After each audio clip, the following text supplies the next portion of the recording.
नमस्कार, मी ज्ञानदा कदम. माझा कट्ट्यावरती आपल्या सर्वांचं स्वागत. Majha Katta presented by Quick Heal, powered by Green Harvest, Bank of Maharashtra, Chandukaka Saraf and sons private limited, Chitale flavoured milk, Sudhir Mandke lighthouse आणि सोनाई पशु आहार. राज्याचे माजी मुख्यमंत्री आणि काँग्रेसचे वरिष्ठ नेते पृथ्वीराज चव्हाण आज आपल्या कट्ट्यावरती आलेत. आपल्या देशात सध्या एक नवीन राजकीय प्रयोग होऊ पाहतोय. त्याचं नाव आहे विरोधकांची इंडिया आघाडी. मोदी सरकारच्या विरोधात देशातले 28 पक्ष काल मुंबईमध्ये एकत्र आले होते. महाराष्ट्रातल्या महाविकास आघाडीच्या धर्तीवर देशातला इंडियाचा प्रयोग करण्याचा विरोधकांचा काहीसा प्रयत्न दिसतोय. पण अनेकदा एकमेकांच्या विरोधात लढलेले, परस्पर विरोधी विचारधारांचं पालन करणारे या इंडिया आघाडीतल्या नेत्यांचे सूर खरंच जुळतील का, असा अनेकांना प्रश्न आहे. 2019 सालापासूनच देश आणि राज्याचं राजकारण यांनी कमालीची अनपेक्षित वळणं घेतली आहेत आणि या ट्विस्ट अँड टर्न्समुळे राजकीय विचारधारा आणि राजकीय निष्ठा या दोनही गोष्टी कचकड्याच्या वाटू लागल्यात. आपल्या महाराष्ट्रात गेल्या वर्षभरात दोन मोठे पक्ष फुटलेत. एक उद्धव ठाकरेंची शिवसेना आणि दुसरी शरद पवारांची राष्ट्रवादी. या दोनही राजकीय उलथापालथीनं महाराष्ट्राचं राजकारण खूपच किचकट वळणावरती आलंय. असा विचित्र युती आणि आघाड्यांचा प्रयोग आपल्या महाराष्ट्राला आणि देशाला कुठे नेणार आहे, याबद्दल आणि सध्याच्या सामाजिक राजकीय घटनांबद्दल आपण त्यांच्याशी संवाद साधणार आहोत. नमस्कार, आपलं मनापासून स्वागत. नमस्कार. नमस्कार बाबा, कालच तुमची तिसरी मीटिंग झाली इंडियाची, पाटणा, बेंगलोर आणि त्याच्यानंतरचं.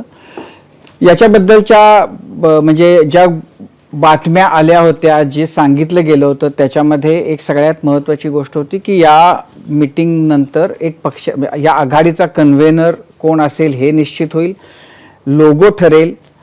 ह्या दोन्ही गोष्टी झाल्या नाहीत आणि त्यामुळं यांच्यामध्ये एकत्र येण्याचे प्रयत्न जरी झाले तरी अंतर्गत विरोध खूप आहेत आणि त्यामुळं त्यांना ह्या गोष्टी करता आल्या नाहीत, अशी या सगळ्या प्रयोगाच्या बद्दलची टीका सुरू झालेली आहे. आणि सगळ्यात महत्त्वाचं की हे सगळे पक्ष एकत्र येण्याचा कितीही प्रयत्न करत असले तरी आंतरविरोधाने ही सगळी आघाडी भरलेली आहे, असा भाजपचा मुख्य आक्षेप आणि आरोप आहे. तर या सगळ्या पार्श्वभूमीवर काल जे झालं विचार मंथन, त्यातनं नेमकं काही साधलं गेलं असं तुम्हाला वाटतं का? आणि तुम्हाला कन्व्हेनर का नाही अपॉइंट करता आला? दाजी, शेवटी ही जी इंडिया आघाडी तयार झालेली आहे त्यामध्ये एकच मुख्य सूत्र आहे, ते म्हणजे 2014 आणि 19च्या लोकसभा निवडणुकीचं जर विश्लेषण केलं तर भारतीय जनता पक्षाला स्वतःच्या ताकदीवर 31% मतं 2014ला मिळाली होती. नंतर 19च्या आधी बालाकोट झालं, भावनात्मक विषय झाला, ती 37%कडे गेली. पण सरासरी 35% मतं आजही नरेंद्र मोदींच्या नावावर किंवा हिंदुत्व अजेंड्यावर मिळू शकतात, हे आपण गृहीत धरलं पाहिजे. विरोधकांना कमी लेखून चालत नाही. पण त्याचा अर्थ असा आहे की जवळजवळ 60 ते 65% लोकांनी नरेंद्र मोदींच्या विरोधात मतदान केलं होतं. ते आपापल्या पक्षाकरता केलं असेल, पण नरेंद्र मोदींचा पराभव करण्याकरता मतदान केलं होतं. पण ते मतदान इतक्या पक्षामध्ये विभागलं गेलं की आज लोकसभेमध्ये 38 वेगवेगळ्या पक्षाचे खासदार निवडून आलेले आहेत. त्यामुळे इंडिया आघाडीचा एकच उद्देश होता की आपल्या विरोधकांच्या मताचं विभाजन टाळा आणि ही निवडणूक फक्त भारतीय जनता पक्षाचा आणि आज मोदींनी ज्या भारतीय जनता पक्षाचे जे स्वरूप निर्माण केलेलं आहे त्यांच्या कारभारामुळं आज संविधानात धोका निर्माण झालेला आहे, लोकशाही टिकेल का नाही याची खात्री नाही आहे आणि देश निश्चितच एकाधिकारशाहीच्या वाटेने चाललेला आहे. आणि ज्या प्रकारे चौकशी संस्थांचा गैरवापर चाललेला आहे, त्या सर्व संस्थांचे छापे फक्त विरोधी पक्षाच्या नेत्यांच्या विरोधात पडतात. आम्ही जेव्हा मनी लॉन्ड्रिंगचा कायदा केला, ईडीचा कायदा केला, वाजपेयीजींनी सुरू केला, पण आम्ही त्याचे नियम केले. आमच्या सर्व UPA सरकारच्या काळामध्ये ईडीच्या जेवढ्या धाडी पडल्या त्याच्या 27 पट धाडी जास्त आता या 9 वर्षामध्ये पडलेल्या आहेत. आणि जर आपण रेशो पाहिला तर जवळजवळ 99% धाडी या फक्त काँग्रेसच्या किंवा विरोधी पक्ष नेत्यांच्या विरोधात आहेत. काही अपवाद सोडता काही उद्योगपतींच्या विरोधात आहेत. म्हणजे याचा उघड वापर, आणि महाराष्ट्रात आपण जिथे नंगा नाच पाहिला सत्तेचा गैरवापराचा, उघड पक्ष फोडण्याकरता, दुसऱ्या पक्षाचे आमदार दबावाखाली विकत घेण्याकरता, त्यांना ब्लॅकमेल करण्याकरता हे जे सगळं चाललेलं आहे त्यामुळं उद्या आपल्यावर ही पाळी येणार आहे, ही तीव्र भावना प्रत्येक नेत्याच्या मनात निर्माण झाली.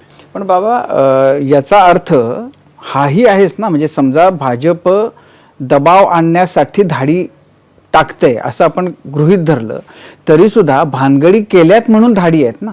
नाही, आता असं आहे की मग आता म्हणजे याचा अर्थ असा करायचा की इतर कुठल्या पक्षाचे नाही, इतर पक्षांवर धाडी पडाव्यात, इतर पक्षाच्या करप्ट नेत्यांवर धाडी पडाव्यात त्याच्याबद्दल दुमत नाही, नाही, पण पण त्यांच्यावर पडत नाहीत म्हणून आमच्या करप्ट लोकांवर टाकू नका असं म्हणण्यात काही माझं काय म्हणणं आहे की जर करप्ट लोकांच्यावर तुम्ही धाडी टाकल्या तर तिचे तुम्ही शेवटपर्यंत जा ना, त्याच्यावर मग खटला भरा, चार्जशीट भरा, त्याचा खटला चालू द्या, त्याला आपला बचाव करायची संधी मिळू द्या, आणि मग न्यायाधीशाने त्याला 1 दिवसाची जरी शिक्षा मिळाली त्याला तरी मी त्याला मानीन ना.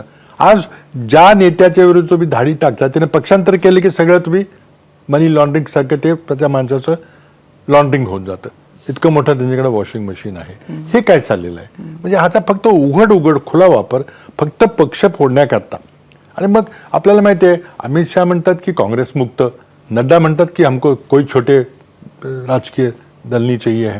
म्हणजे त्यांना फक्त एका पक्षाची एक लोकशाही आणायची आहे, म्हणजेच एका पक्षाची जी हुकुमशाही ठरते.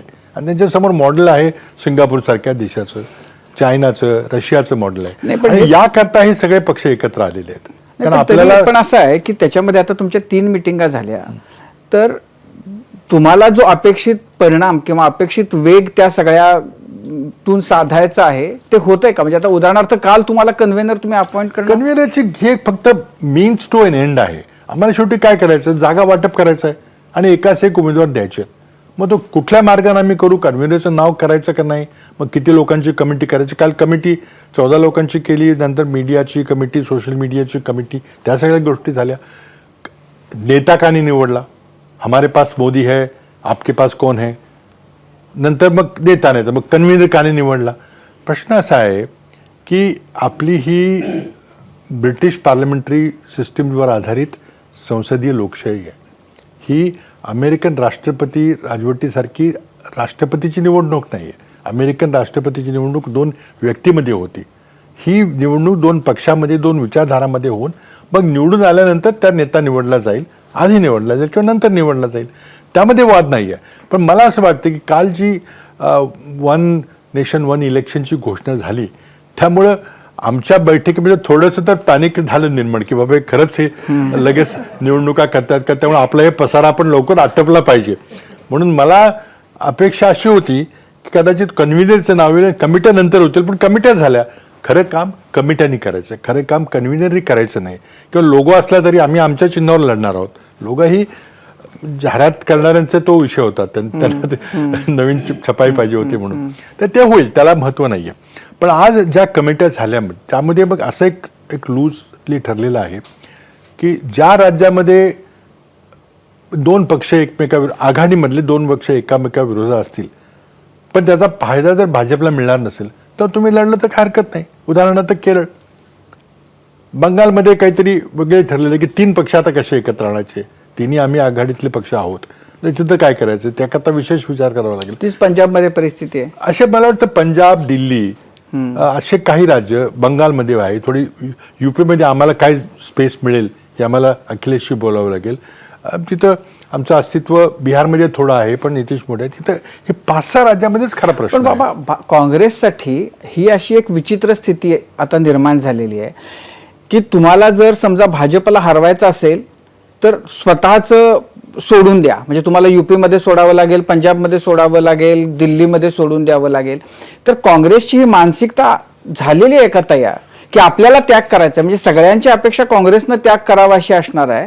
तर भाजपला हरवण्यासाठी जो लागेल तो त्याग आपण करायचा, ही स्वीकार आहे का त्याचं? म्हणजे आता हा त्यागाची भावना किंवा आमचं नुकसान होईल, आम्हाला काही मिळणार नाही, ही स्थानिक कार्यकर्त्यामध्ये ही भावना असेल, असू शकते, आहे सुद्धा. परंतु गेल्या 2 निवडणुकीमध्ये आम्ही स्वबळावर लढलो. 50च्या पुढे आम्ही फार कुठं जाऊ शकलो नाही पुढं. आणि आताही परिस्थिती जर आम्ही स्वतः लढलो तर काही फार परिस्थिती बदलेल अशी परिस्थिती नाही आहे. यामुळे आमची संख्या वाढली पाहिजे हे आमचं एक उद्दिष्ट आहे. परंतु सर्वात महत्त्वाचं या देशातली लोकशाही वाचली पाहिजे, या देशातलं संविधान वाचलं पाहिजे, ज्याची आम्हाला खरं प्रामाणिकपणे चिंता आहे. आणि फक्त आम्हालाच आहे असं नाही, देशातल्या जेवढ्या सिव्हिल सोसायटी ऑर्गनायझेशन्स आहेत त्यांनी काँग्रेसचा विरोध जो काही आर्थिक कारणामध्ये असेल काही सामाजिक कारणामुळे असेल तो सगळा सोडून या बाबतीमध्ये सगळे एकत्र आले. राहुल गांधींच्या भारत जोडो यात्रेमध्ये ते सगळे आले. ही मोठी उपलब्धी त्याची होते. त्यांच्याकडे मतं नाहीत पण वैचारिक तिथं त्यांची ताकद फार मोठी आहे आणि त्यामुळे हे वातावरण निर्माण करण्याला तरी मदत केलेली आहे. तर असं शक्य तर दिल्लीमध्ये आम्ही काय करणार, आमचं तिथं कमी आहे पण आम्ही सोडून देणार का दिल्ली, सगळं पंजाब सोडून देणार का, हे प्रश्न आहेत पण ते सोडवावे लागतील. पण आम्ही जर स्वबळावर लढायचा पुन्हा जर आग्रह धरला, हट्ट धरला तर मग पुन्हा 19 सारखी आणि 14 सारखी परिस्थिती होईल. नरेंद्र मोदी पुन्हा राहतील आणि ते एकदा तिथं सत्तेत पुन्हा बसले तर पुन्हा काही खरं नाही. ही आमची प्रामाणिक धारणा आहे. आता गिव्ह अँड टेकवर हे आधारित आहे आणि मला वाटतं काँग्रेसनं सर्वात मोठा पक्ष म्हणून त्यामध्ये ही निश्चितच पुढाकार घेतला पाहिजे देवाणघेवाणीमध्ये, तरच हे यशस्वी होईल. पण मला वाटतं कालचं जे वातावरण होतं, 2 दिवसीय वातावरण होतं, अत्यंत खेळीमेळीचं वातावरण होतं. तर सगळे मोठे नेते आले होते आणि मला वाटतं अशी बैठक मी तर काही बऱ्याच वर्षामध्ये पाहिली नाही. दिल्लीमध्ये होताना पाहिलेली आहे पण दिल्ली बाहेर अशी मोठी बैठक नाही. पण त्याच्यामध्ये म्हणजे आता राहुल गांधींनी अदानींचा मुद्दा काढला आणि प्रेस कॉन्फरन्स घेतली, तर त्याच्याबद्दल मग राहुल गांधींच्या या भूमिकेबद्दल पवारांची भूमिका काय आहे, राहुल गांधींच्या या भूमिकेबद्दल ममता बॅनर्जींची भूमिका काय आहे. ममता बॅनर्जींनी त्याच्याबद्दलचा नाराजी आक्षेप त्यांचा होता की राहुल गांधींनी ती परस्पर प्रेस कॉन्फरन्स घेतली. तर असे जे राहुल गांधी सध्या फक्त अदानींबद्दल बोलतायत, तर हे जे आंतरविरोध आहेत तर ते तुम्हाला एकत्र कसे ठेवते म्हणजे राहुल गांधी ही अदानीच्या विरोधात आज बोलत नाहीत आणि ते बोलत राहिलेले आहेत, बोलत राहणार आहेत. आणि काल एक नवीन माहिती पुढे आली त्यामुळं अदानींच्या विरोधामध्ये जो हिंडनबर्ग रिपोर्टने जो 104 पानाचा अहवाल दिला होता त्यामध्ये त्यांनी काही इंगित त्यांनी सूचित केलं होतं की अशा प्रकारे राऊंड ट्रिपिंग होते, म्हणजे भारतातला काळा पैसा हवालाच्या मार्गाने मॉरिशसमध्ये जातो आणि तिथून मग अधिकृतपणे तो अदानींच्या कंपनीमध्ये गुंतवलेला होतं. याचा पुरावा काल मिळाला आणि तो आंतरराष्ट्रीय वर्तमानपत्रांनी दाखवला की हे असं चाललेलं आहे. नावं दिली त्या एका तैवानी माणसाचं आणि एका दुसऱ्या माणसाचं की ह्या माणसांच्या थ्रू $1 बिलियन म्हणजे 7-8 हजार कोटी रुपये भारतातला काळा पैसा हा हवाला मार्गाने मॉरिशसला पाठवून तिथल्या कंपन्याकडून अधिकृतपणे गुंतवणूक केला, ह्याचा पुरावा दिला. त्यामुळे ते बोलणार होतेच. आता इथं बोलतील किंवा दिल्लीला बोलले असते पण ताजं असताना बोलावं अशी भूमिका होती. त्यामुळं मला वाटत नाही की आमच्या आघाडीमधले कोणी त्यांचे समर्थक तिथं आहेत काय नाही. जे गुन्हा असेल तर गुन्हा म्हटलं पाहिजे त्याला. त्यामुळे त्यामध्ये काही वाद होता असं नाही, कारण ती शेवटी ते काँग्रेस पक्षाचे नेते आहेत आणि आज इथं होते म्हणून ते बोलले. पण कारण कालच्या वर्तमानपत्रातच या बातम्या आल्या होत्या, पण तो काही फार विशेष मुद्दा नव्हता. काही जणांचे संबंध असू शकतील अडाणींच्या बरोबर, पण जर गुन्हा त्या व्यक्तीने केला असेल तर त्या व्यक्तीला देशाच्या कायद्याप्रमाणे त्याची चौकशी झाली पाहिजे, शिक्षा झाली पाहिजे, कारवाई झाली पाहिजे. आता 2 गोष्टी ज्या म्हणजे 2 गोष्टींची खूप चर्चा होते, त्यातली एक आहे ते आता जे स्पेशल सेशन पार्लमेंटचं बोलवलंय 18 तारखेला, त्याच्याबद्दल त्याचं काय कारण आहे ते. आणि दुसरं, ज्या दिवशी तुमची ही इंडियाची मीटिंग होती त्याच वेळेला 1 नेशन 1 इलेक्शनची घोषणा झाली. मग कोविंद त्यांना अध्यक्ष करून कमिटी अपॉइंट झाली आणि त्यामुळं मग आता ममता बॅनर्जी काही दिवसांपूर्वी बोलल्याही होत्या की डिसेंबर-जानेवारीमध्ये सगळी हेलिकॉप्टर्स देशातली बुक झालेली आहेत, त्यामुळं इलेक्शन्स प्रीपोन होत आहेत. तुम्हाला असं वाटतं, अशी शक्यता दिसते कुठं? 2 गोष्टी आहेत की असा बालिशपणा इतक्या मोठ्या नेत्यांच्याकडून का होतो मला काही समजत नाही. बेंगलोरला आमची 2 दिवसाची बैठक झाली, नेमकी त्याच दिवशी त्याच वेळेला मोदींनी आपली आणखी मोठी आघाडी केली आणि NDA रिवाईव्ह केली. NDA संपली होती कारण मोदींना कोणाची गरज नव्हती. त्यांनी जवळजवळ 23-24 पक्ष त्यांचे जे मित्र पक्ष होते ते गेल्या 10-12 वर्षात त्यांना सोडून गेले होते. पण एकदम ही त्यावेळेला 26 पक्षाची आघाडी झाल्याबरोबर ह्यांनी लगेच त्याच दिवशी दिल्लीला एक 38 पक्षाची का किती पक्षाची बैठक घेतली. त्यातले कुणी पक्ष ओळखतही नाही आहे. म्हणजे कुठेतरी वर्तमानपत्राच्या बातम्यामध्ये काहीतरी हे करावं असं त्यातला उद्देश. तर आज इथं मुंबईच्या बैठकीमध्ये महायुतीची बैठकीत नेमकी त्याच दिवशी झाली. हा काही योगायोग म्हणायचा काय हा, पण मी त्याला बालिशपणा म्हणतो की ह्यानी काही फरक पडत नाही, काय होत नाही. एका दृष्टीनं काल जी घोषणा केली ती निश्चितच टायमिंग त्याचं हेच होतं की या मीटिंगच्या वेळेलाच ही थोडीशी घोषणा करून एक गोंधळ घालायचा. पण एका दृष्टीनं म्हणजे त्याला ब्लेसिंग इन डिस्गाईज म्हणतात, त्या दृष्टीनं आमच्यामध्ये थोडंसं मायनर पॅनिक झालं की बाबा खरंच आता निवडणुका होणार डिसेंबरमध्ये, त्यामुळे लवकर आटपा सगळा पसारा. त्यामुळे बरेचसे निर्णय जे कदाचित पुढच्या मीटिंगपर्यंत टाळले गेल्याचे ते कालच झाले. विशेषतः कमिट्या करणं फार सोपं नव्हतं, कारण खरं काम त्या कमिट्यांनी करायचं आहे, कन्व्हिनियरनी नाही करायचं. तर कमिट्यांनी मग बसून त्या सगळ्या कमिट्या झाल्या. म्हणजे उलट या घोषणेमुळे कदाचित ते लवकर झालं नाही तर आणखी थोडं रेंगाळलं असतं. पण ते का केलं? आता वन नेशन वन इलेक्शन किंवा एकत्र सर्व निवडणुका घ्याव्यात ही कल्पना की नवीन नाही आहे. 1983 साली पहिल्यांदा इलेक्शन कमिशनचा जो पहिला वार्षिक अहवाल आला त्यामध्ये ही कल्पना केली की हा फार पसारा वर्षभर चालतो, दरवर्षी सारख्या निवडणुका होतात, खूप खर्च असतो वगैरे, काय तोटे आहेत ते सगळ्यांना माहिती आहे. तिथून ही सुरुवात झाली. नंतर लॉ कमिशनचे 2 अहवाल आले. त्यामध्ये त्यांनी आता शेवटचा अहवाल 2015 आला. पार्लमेंटच्या स्टँडिंग कमिटीचा एक अहवाल आहे आणि सर्वांचं मत असं आहे की हे केलं पाहिजे या दृष्टीने, कारण खर्च फार होतो, यंत्रणा सगळी गुंतून पडते आणि विकास कामं थांबतात आणि दरवर्षी सारख्या आपल्याला निवडणुका होत आहेत, वर्षातून 2-2दा मोठ्या निवडणुका होत आहेत, मिनी जनरल इलेक्शन होतात, ते कुठंतरी आवरलं पाहिजे. पण त्यानंतर मग करायचं झालं तर मग काय केलं पाहिजे, तर त्यामध्ये बऱ्याच मोठ्या प्रमाणात घटना दुरुस्ती आपल्याला करावी लागेल. मग कुठल्या कुठल्या कलमामध्ये काय काय दुरुस्ती केली पाहिजे ते आले पाहिजेत. काही पर्याय सुचवले गेलेले आहेत की लोकसभेची मर्यादा 5च वर्ष ठेवा. मग त्यामध्ये समजा 3 वर्षानंतर लोकसभा बरखास्त करावी लागली तरी मग उरलेल्या 2 वर्षाकरताच निवडणूक घ्या, मग पुन्हा त्याच दिवशी नव्या निवडणुका घ्या. काही लोकांचं म्हणणं आहे की वर्षातून एक निवडणूक घ्या, मग त्यामध्ये सगळ्या विधानसभेच्या निवडणुका त्याच तारखेला घ्या आणि मग सगळी पोटनिवडणुका वगैरे घ्या. अशा अनेक सूचना आहेत. पण त्यामध्ये बऱ्याचशी घटना दुरुस्ती करावी लागेल बऱ्याचशा कलमांची, हे करावंच असलं तरी.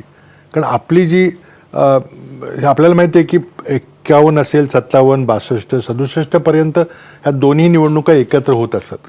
पण 67 नंतर जेव्हा विधानसभा बरखास्त करायला सुरुवात झाली त्यानंतर नवीन निवडणुका, त्यात ती साखळी तुटली आणि आता बिलकुलच कुठंच काही त्याला 4-5 राज्यांच्या निवडणुका एकदम होतात आणि मग पुन्हा वेगवेगळं होतं, ते तुटलेलं आहे. ते आता पुन्हा जर एकत्र करायचं झालं तर आता उदाहरणार्थ कर्नाटकची निवडणूक आत्ताच झाली, ती काय बंद करायची, नवीन पुन्हा घ्यायची का?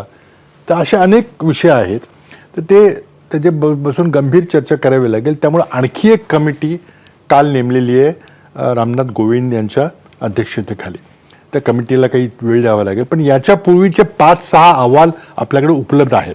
83चा अहवाल आहे, 15चा अहवाल आहे लॉ कमिशनचा, त्याच्या 99चा लॉ कमिशनचा अहवाल आहे. नंतर एकदा वाजपेयींनी committee to review the working of the constitution ही एक कमिटी नेमली, त्यांनी काहीतरी सुचवलेलं आहे. बरेचशी काम ह्यावर झालेलं आहे.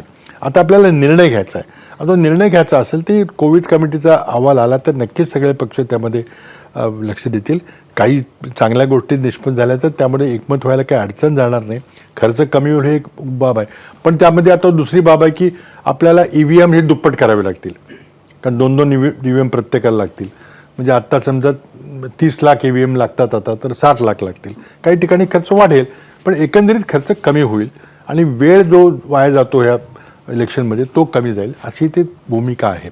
पण मुळातच आपली ही पार्लमेंटरी डेमोक्रेसी आहे आणि त्यामुळं सरकारला कधीही आपलं हाऊस बरखास्त करायचा अधिकार असतो, त्याचं जर बहुमत असेल तर, आणि त्यानंतर मग निवडणूक घ्यावी लागते. तर मला वाटतं की हा काही मोदी सत्तेत राहण्याकरता याचा काही उपयोग होईल असं मला वाटत नाही. ठीक आहे, एक चर्चा होईल. पण पक्ष म्हणून तुमचा काही आक्षेप नाही आहे त्याला? आता मला वाटते पक्षांतर्गत चर्चा करावी लागेल, त्यातले जर आणि अहवाल यावा लागेल. आम्हाला बोलावलं तर आम्ही त्यामध्ये नक्की भाग घेऊ आणि जो अंतिम अहवाल येईल त्यामध्ये काही सूचना असतील किंवा काही रेकमेंडेशन्स असतील तर त्यावर पक्षामध्ये चर्चा होईल आणि चांगल्या सूचना असतील तर निश्चितच त्यामध्ये पॉझिटिव्हली. पण हे आत्ता अधिवेशन जे होत आहे ते नेमकं कशासाठी होतंय असं? मला तेही आश्चर्य वाटते की नेमक्या गणपती उत्सवाच्या दरम्यान हे घ्यायचे त्यांना का घाई पडली.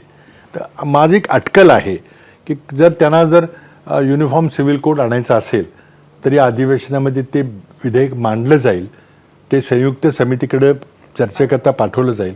संयुक्त समितीला एक 8 महिन्याभराचा 2 महिन्याचा कालावधी दिला जाईल आणि मग शीतकालीन अधिवेशनामध्ये ते मंजूर करता येईल. हा एक सिनेरिओ होऊ शकतो.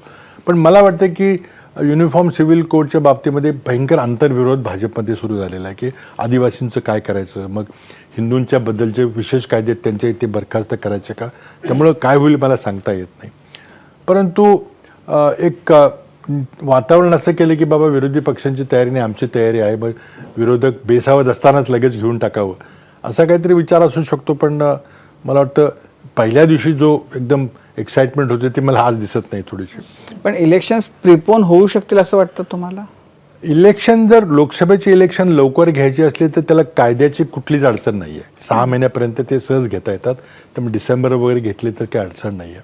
आणि मला वाटतं इलेक्शन कमिशननी, निवडणूक आयोगाने सांगितलं की आमची तयारी आहे कधी घेतली तरी. परंतु बाकी निवडणुका म्हणजे मग त्या आता 4 राज्याच्या निवडणुका त्या उशिरा करायच्या का त्या आधी घ्यायच्या त्यानंतर घ्यायच्या, म्हणजे अनेक प्रश्न आहेत. तर मला वाटतं की जर डिसेंबरमध्ये जर घेतल्या त्याच्या आधी तर आणखी काही लोक राम मंदिराचं म्हणजे उद्घाटन म्हणूया आपण ते जानेवारीमध्ये होऊ घातलेलं आहे. त्याचा फायदा ताबडतोब मिळावा, कारण लोकांची पब्लिक मेमरी शॉर्ट, त्यामुळे ते लवकर झालं तर विसरून जातील लोक असं वाटायची शक्यता आहे. पण मला वाटतं की UP-मधल्या काही ठराविक प्रांताच्या बाहेर याचा काही फार प्रभाव पडणार नाही. पर्यटनाचं आणखीन एक स्थळ झालं, लोक जातील आता काशी मथुरेला जातात, हरिद्वारला जातात, आणखी एक अयोध्याला जातील लोक. महाराष्ट्रात त्याचा काय फार विशेष फरक पडेल असं मला वाटत नाही, कारण आज लोकांच्या समोर महागाई, बेरोजगारी, हे अत्याचार वगैरे इतक्या गंभीर प्रश्न हे आहेत. पण बाबा हे सगळं तुम्ही म्हणत असताना म्हणजे आता अगदी रुचिर शर्माचंही परवा ती मुलाखत मी बघितली, तर सगळेजण असं म्हणतात की मोदींना काही म्हणजे पर्याय नाहीये, मोदीच येणार. आता प्यूचाही तो रिपोर्ट आला, त्यांनीही त्याच्याही मध्ये तेच दिसतंय. तर मोदीच येणार परत हे जवळपास लोकांनी गृहीत धरल्यासारखं जे चित्र आहे, तुम्ही त्याला म्हणजे त्या गृहीतकाला छेद देण्यासाठी तुमच्याकडे काय मोदींचं तर आपण निवडणुकीची गणितं पाहिली, आता बऱ्याच निवडणुका आपण पाहिलेल्या, जवळ तुम्ही विश्लेषण केलेलं आहे, आम्ही त्यामध्ये होतो डायरेक्टली. तर यामध्ये एक गोष्ट स्पष्ट आहे की जर विरोधकांची इंडिया आघाडीची खरोखरी जी युनिटी आता आम्ही बोलतोय ज्याबद्दल, आणि जागा वाटप जे फार अवघड आहे, मला याची जाणीव आहे, जागा वाटप फार धुसफूस न होता जर झाली, आणि काल काही राज्यामध्ये ती होणार नाही जी जाणीव असताना आमच्या कालच्या जाहीरनाम्यामध्ये किंवा त्या पत्रकामध्ये मी जाणीवपूर्वक शब्द वापरला, जिथं शक्य होईल तिथं काही अपवाद सोडून अशा प्रकारे आम्ही तो टाकलेला की काही ठिकाणी अडचणी येतील आम्हाला माहिती आहे. पण हे जर झालं तर साधं इलेक्टोरल अरिथमॅटिक आपल्याला सांगते की मोदींचा पराभव झाल्याशिवाय राहणार नाही. म्हणजे त्यामध्ये 1% शक्का रे माझ्या मतात, कुणाशी मी चर्चा करू शकतो. पण मग हे लोक रुचिर शर्मा असेल किंवा हे का बोलतात असं की त्यांना ही खात्री आहे की हे होणार नाही, यांची आघाडी होणार नाही, यांची भांडणं होतील, नेत्यावर होतील, कन्व्हिनरचं तुम्ही म्हटलं तसं होतील, असं होतील, आणि मग पर्याय मोदींना कोणी समोर दिसणार नाही. मग शेवटी नाईलाजानं लोक मोदींच्या पक्षाला मतदान करतील अशी अपेक्षा आहे. त्यामुळे हे आव्हान ह्या सर्व काल एकत्र असलेल्या 28 जनप्रतिनिधी किंवा लोकनायक असलेले जे लोक आहेत, सगळे नेते लोकांचे, त्यांच्यावर हे मोठं आव्हान आहे की आपले, मला तुम्ही काँग्रेसच्या बद्दल बोलला, काँग्रेस एक पाऊल मागे घ्यायला तयार आहे का? आम्ही नक्कीच तयार असलं पाहिजे आम्हाला, कारण आमच्या लोकसभेच्या जागा वाढतील ना. काही राज्यामध्ये आमचे स्थानिक नेते जरी नाराज झाले तरी आमच्या लोकसभेच्या जागा आज आहेत त्याच्यापेक्षा निश्चितच वाढतील. कुठलाही तुम्ही सर्वे पाहिला तरी आजच्या परिस्थितीवर ही आघाडी गृहीत न धरता आमच्या जागा वाढलेल्या दिसतात. पण ही आघाडी झाली आणि एकास एक, खरं सूत्र आहे एकास एक. आम्ही हे करू शकू का? बऱ्याच राज्यामध्ये भाजप आणि काँग्रेसच समोरासमोर आहे. तिथं काही मित्र पक्षांचे 2-4-5% आम्हाला मतं पडली तर आम्हाला पलीकडे जाता येईल. पण जिथं आमचं काहीच नाही, जिथं आम्ही दुसऱ्यांची मतं का कमी करावीत? तर हे जर झालं तर मग हे निवडणुकीमध्ये पराभव अगदी सहज शक्य आहे. पण हे इतकं सोपं नाही आहे, मला जाणीव आहे. इंडिया आघाडी जरी आज झाली असली, काल आमची खूप चांगला फोटो ऑपॉर्च्युनिटी झाली, पण जेव्हा निटिग्रिटी सुरू होईल की जागा वाटपाल का, आता आम्ही चर्चेला बसून एक जागावर जेव्हा वाद होईल, ते फार सोपं नसल्याचे मला स्वतःचा अनुभव अनेक निवडणुकांचा आहे. पण ते जर झालं आणि त्याला अपवाद, आम्ही काल एक वाट सोडली की काही अपवाद असू शकतील की काही ठिकाणी होणार नाही, उदाहरणार्थ केरळमध्ये, आणि कसं करणार, काय गरज नाही ना करायची. पण त्याच्यामध्ये आता असं आहे की जेव्हा तुम्ही असं म्हणता तेव्हा आता तुम्ही महाराष्ट्रामध्ये, आता उदाहरणार्थ प्रकाश आंबेडकर त्यांची म्हणून काही ताकद आहे, तर त्यांना तुम्ही आमंत्रण पण नाही दिलं कालच्या तुमच्या मिटिंगसाठी, जेव्हा त्यांना अपेक्षा होती की जर आपण सेक्युलर आणि असे सगळे पक्ष एकत्र येत असतो तर आम्ही पण यायला उत्सुक आहोत. मला असं, आम्हाला आतापर्यंत जे माहिती आहे त्याबद्दल की त्यांचं आणि शिवसेनेचे अलायन्स झालेलं आहे, त्यामुळे आता शिवसेना त्यांना रिप्रेझेंट करेल आमच्या आघाडीमध्ये, किंबहुना त्यांनी आमच्या सर्वांशी आघाडी करायची जर इच्छा प्रदर्शित केली तर मग आम्ही आनंदानं त्यांना स्वीकारू आमच्या आघाडीमध्ये. उलट आमची संख्या वाढेल आमची. पण त्यांचा काँग्रेसबद्दलच आक्षेप आहे ना, त्यांचं म्हणणं आहे काँग्रेस आम्हाला दूर ठेवतंय. असं नाही, त्यांचा पूर्वी NCP बद्दल आक्षेप होता, आता ते NCP त्यांनी सोडून दिलं, आता काँग्रेसकडे आलेले आहेत. त्यांचं शिवसेनेबद्दल त्यांनी बऱ्याच आधी एक आघाडी केलेली आहे. त्या आघाडीचं स्वरूप काय आहे हे आम्हाला एकतर उद्धवजींनी सांगितलं पाहिजे की बा आम्ही दोघं एकत्र मिळून येणार आहे, जे काय होईल ते शिवसेना आंबेडकर असं करून आम्ही पुढे चर्चा करू, तर तशी चर्चा करू आपण. पण त्यांना स्वतंत्र अस्तित्व पाहिजे तर आमच्या मग महाविकास आघाडीमध्ये तरी आलं पाहिजे, घटक झालं पाहिजे, मग ते चर्चेला बसले पाहिजे. त्यांना निश्चितच सन्मानानं बोलवलं जाईल, पण त्यांनी काहीतरी कुठेतरी आयडिया स्पष्ट केली पाहिजे. मागच्या निवडणुकीमध्ये प्रकाश आंबेडकरांनी जी वंचित आघाडी केली त्यामुळं भाजपला थेट 9 जागांचा फायदा झाला आणि त्यामुळं मतविभागणी केली. आजही नरेंद्र मोदींची त्यांचा एकमेव प्रयत्न होणार आहे की अनेक पक्षाचे उमेदवार कसे मोदींच्या विरोधात उभे करता येतील. मग त्यांना रसद पुरवली जाईल. आता आपण पाहतोय BRSचं काय चाललेलं आहे. त्यांना सांगितलं जाईल की तुम्ही भाजपला आणि मोदींना जेवढ्या वाटेल तेवढ्या शिव्या द्या आणि असं दाखवा की आम्हीच मोदींचा पर्याय आहे आणि मतांची विभागणी करा. मग ते MIM असेल, मग प्रकाश आंबेडकर असतील, मग राजू शेट्टींचा तेही काय काल आले नव्हते, त्यांचा विचार काय माहिती नाही. मग असे अनेक माणसं उभी करून मताचं विभाजन करायचं, हा त्यांची एकमेव स्ट्रॅटेजी आज त्यांच्यासमोर आहे. आम्ही आता अपील करणार लोकांना की असं काही करू नका ज्यामुळं विरोधकांच्या मताची विभाजन होईल आणि भाजपच्या विरोधातली मतं जर, कारण शेवटी first pass the post system आहे आपली, जरी एखाद्याला 20% मतं पडली तरी तो निवडून येतो, कारण त्याच्या विरोधातल्या दुसऱ्या माणसाला 19% असतात. त्यामुळं फार मोठी जर विभाजन झालं आघाडीचं तर मग तो भाजपला. पण मोदींच्या बाजूचा जो सगळ्यात महत्त्वाचा आहे म्हणजे मोदींची इमेज, म्हणजे भाजपबद्दल लोकांचे आक्षेप असतील पण मोदींची इमेज खूप मोठी आहे आणि तिला बीट करेल असं नेतृत्व विरोधी पक्षांकडे नाही. हा झाला एक भाग. दुसरा भाग, जो अजेंडा RSSचा होता, जो BJPचा अजेंडा होता, त्यातल्या बहुतांश गोष्टी या सरकारनं, मोदी सरकारनं पूर्ण केल्यात. राम मंदिर हा त्यातला एक टप्पा राहतो, समान नागरी कायदा उरतो, पण बाकी बहुतेक गोष्टी केल्यात. त्यामुळं त्याचा फायदा घेणं आणि आत्ता G20 होत आहे त्याच्यामुळं मोदींची विश्वगुरू ही जी इमेज आहे ती आणखीन झळाळून निघेल आणि ह्या सगळ्याला हरवणं किंवा ह्या सगळ्या ते करण्यासाठीच तुमच्याकडे काही नाही आहे. असं आहे की हे महत्त्वाचे मुद्दे तुम्ही उपस्थित केले की जो RSSचा अजेंडा होता, जो हिंदुत्वाचा अजेंडा होता, त्यातला बराचसा अजेंडा मोदींनी पूर्ण केलेला आहे. आणि त्यामुळं RSSची जी वोट बँक आहे किंवा भाजपची वोट बँक आहे किंवा ज्यांची 31-37% मतं पडलेली आहेत ती मतं निश्चितच त्यांच्याकडे राहतील. त्यातली फक्त जी बेरोजगारी आणि महागाईमुळे काही नाराज लोक असतील ते जातील बाजूला, पण ती त्यांना त्या एका वोट बेसला त्यांनी खुश केलेलं आहे आणि त्यांच्याकरता त्यांनी काम केलं आहे, त्यात काही शंका नाही आहे. दुसरी बाजू तो विश्वगुरू इमेज आपण म्हटला. मोदी हे चांगले ओरेटर आहेत, चांगले वक्ते आहेत, जाहिरातीचा खूप चांगला वापर करतात जे आम्ही करू शकलो नव्हतो. त्यांनी इमेज बिल्डिंगमध्ये असतात, म्हणजे अगदी आता खताच्या पदावर पण मोदींचा फोटो असतो, कोविड सर्टिफिकेट पण मोदींचा फोटो असतो, पेट्रोल पंपवर मोदींचा फोटो असतो. सरकारी पैशातून ती जाहिराती करण्याचं त्यांना कौशल्य चांगलं अवगत झालेलं आहे. आणि सारखं आपण लोकांच्या समोर आपला चेहरा असला पाहिजे, नाहीतर लोक कदाचित विसरतील आपल्याला. ही त्यांना का भीती वाटते मला वाटत नाही, पण त्यांनी ज्या गोष्टी केल्या त्या आपल्या सर्वांच्या समोर आहेत. आता आपण G20चाही उल्लेख केला, विश्वगुरू आपण म्हटला, पण मला असं नम्रपणे सांगायचं की G20 ही भारताकरता एक महत्त्वाची ही इव्हेंट होतोय, पुढच्या आठवड्यात आहे. पण त्याचं योग्य विश्लेषण जर केलं तर G20 ही संघटना फार जुनी संघटना आहे. G20च्या 20 देशांना त्याचं यजमानपद हे पाळीपाळीने मिळत जातं. 2003ला आपल्याकडं यजमानपद होतं वाजपेयी असताना, त्यामुळे कुठंच काही गाजावाजा झाला नव्हतं, कारण वाजपेयी हे मोदी नव्हते, त्यामुळे त्यांनी काही केलं नव्हतं, कोणाला कळलंही माहीत कधी झालं होतं का नाही झालं. त्यानंतर बाय रोटेशन आपल्याकडं ही पाळी आलेली आहे. कोणी मुख्यमंत्री, कोणी पंतप्रधान असलं तरी यावर्षी भारताला यजमानपद मिळालं असतं. यजमानपद मिळाल्यानंतर मोदींनी खूप त्याचा चांगला उपयोग करून घेतला, त्याबद्दल शंका नाही आहे. आणि ही फक्त G20 परिषद फक्त दिल्लीमध्ये केंद्रित नाता त्यांनी देशभर पसरवली, ही त्यामध्ये मान्य केलं पाहिजे. लोकांना काय G20 आहे ते कळायला लागलेलं आहे. परंतु दुर्दैवाने काय झालेलं आहे की या परिषदेवर रशियाने आणि चीनने बहिष्कार टाकलेला आहे. उद्याच्या 9 आणि 10च्या बैठकीमध्ये शी जिनपिंग येणार नाहीत.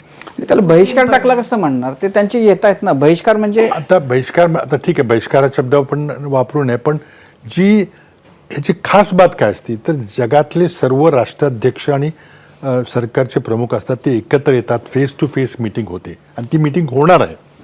पण त्या मीटिंगमध्ये रशियाचे अध्यक्ष त्यांच्या त्या युद्धामुळे येणार नाहीत, पण चीनच्या राष्ट्राध्यक्षांनी यायला काही अडचण नव्हती. पण ते फक्त भारताशी त्यांचे तणावपूर्ण जे संबंध चालले त्यामुळे ते येत नाहीत असं दिसतंय. अजूनही त्यांचा अंतिम कार्यक्रम आलेला नाही. पण त्यांचे भारताचा पंतप्रधान येत आहेत. निकराचा प्रयत्न चाललेला की अजूनही त्यांनी यावं म्हणून, आणि अजूनही असे सांगितलं जातं की शी जिनपिंगचा अंतिम प्रोग्राम अजून निश्चित झालेला नाही, पण तो पंतप्रधान येत आहेत असं तर दिसतं. म्हणजे ते येणार नाहीत अशा आजच्या बातम्या आंतरराष्ट्रीय वर्तमानपत्रात आलेल्या आहेत. त्यामुळं ह्याला जे एकेकाळी जे स्वरूप होतं की G20 म्हणजे फार मोठी संघटना आहे, मोठ्या देशांची संघटना आहे, निर्णय होतात, प्रश्न सोडवायला मदत होती, ती आता ती चकाकी तिथं राहिलेली नाही. आणि त्याच्या असं आहे विरोधामध्ये की बाकी बायडेन वगैरे सगळी मंडळी येत आहेत ना. बाकी येत आहेत. पण ते आज चीन हा एक फार महत्त्वाचा देश आहे आणि रशिया हाही महत्त्वाचा देश आहे, दोघेही येत नाहीत. पण त्याचबरोबर चीन आता आपलं आंतरराष्ट्रीय महत्त्व वाढवण्याकरता शांघाय कोऑपरेशन काउन्सिलचं त्याचं मोठा त्यामध्ये प्रसार करते, त्यामध्ये लोक वाढवून घ्यायचा प्रयत्न चाललेला आहे. आणि ब्रिक्समध्ये जी आपण 5 देशांची संघटना होती त्यामध्ये चीन, Russia, Bharat, Brazil, south Africa होते, त्यामध्ये त्यांनी आता ती 11 देशांची संघटना करून ही पर्यायी व्यवस्था, चीन केंद्रित व्यवस्था करायचं चाललेलं आहे. ती ब्रिक्स असेल किंवा शांघाय कोऑपरेशन काउन्सिल असेल. आणि G20ला दाबायचं हा प्रयत्न चीनचा आहे. तो फक्त भारताच्या विरोधात असे म्हणता येणार नाही.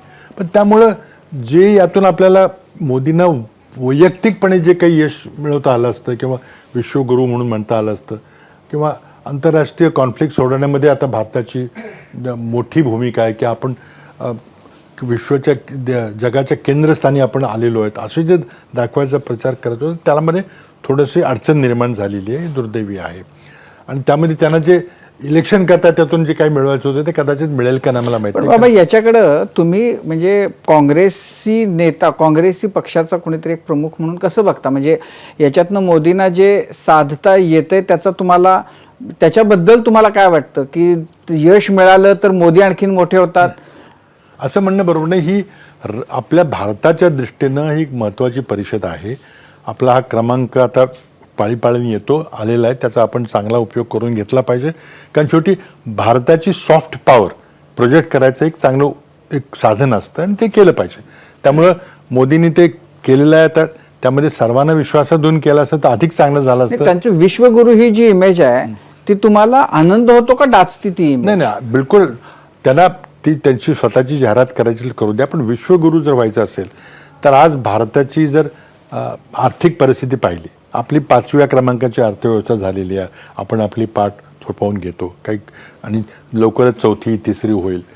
परंतु ती कशामुळे होते? ती आपल्या लोकसंख्येमुळे होते आणि ती मोदींच्यामुळे होत नाही, बिलकुल होत नाही. आम्ही सांगतो हे आपण 5व्या क्रमांकाची अर्थव्यवस्था झालो. लोकसंख्या आधी होती त्यावेळेला, तुमच्या वेळेला तर तशी नव्हती. नाही, पण ते आपल्याला सांगतो. त्यामुळे ही जी अर्थव्यवस्था 5व्या क्रमांकावर ती देशातल्या शेतकऱ्यांनी, कामगारांनी, कारखान्यात काम करणाऱ्या लोकांनी, दिवसभर घाम करणाऱ्या लोकांनी, मासे धरणाऱ्या कोळ्यांनी, ह्या सगळ्यांनी मिळून ही अर्थव्यवस्था मोठी केलेली आहे. आज तिथं अगदी योगी आदित्यनाथ पंतप्रधान असते किंवा अगदी महाराष्ट्रातला एखादा नेता तिथं बसवला खुर्चीवरत्या तरी ती होणारच होती. ती काय थांबणार नाही, कारण त्याला ते मोमेंट आहे. उलट ज्या गतीनं मनमोहन सिंग यांच्या काळामध्ये अर्थव्यवस्थेचा विकास झाला त्या गतीनं जर नरेंद्र मोदी करू शकले असते तर आपला नंबर आणखी लवकर आला असता, आपण कदाचित 4थ्या नंबरवर पोहोचलो असतो. पण अर्थव्यवस्था त्यांना हाताळता आलेली नाही, यामध्ये काही दुमत नाही. आपण त्यामध्ये वेगळी चर्चा करूया. अगदी डिमॉनिटायझेशनपासून एक चुकीचे निर्णय झाले, GSTचे निर्णय झाले, त्यामुळे अर्थव्यवस्थेचं खूप नुकसान झालेलं आहे. 10 वर्षाच्या कालखंडामध्ये UPAनं ज्या अर्थव्यवस्थेचा एकंदरीत 10 वर्षात जो विकास केला त्याचा निम्मा तरी झाला आहे का 9 वर्षामध्ये मोदींच्या? आता त्याला कोविडचं कारण दिलं जातं, पण तसं नाही आहे. कोविडच्या आधीपासून अर्थव्यवस्था ढासळत होती. पण तो एक वेगळा विषय आहे. विश्वगुरू झाला आपण खरंच जर जगाचे नेते झालो तर कोणाला आम्हाला सर्वांना आनंद होईल, काय होणार नाही.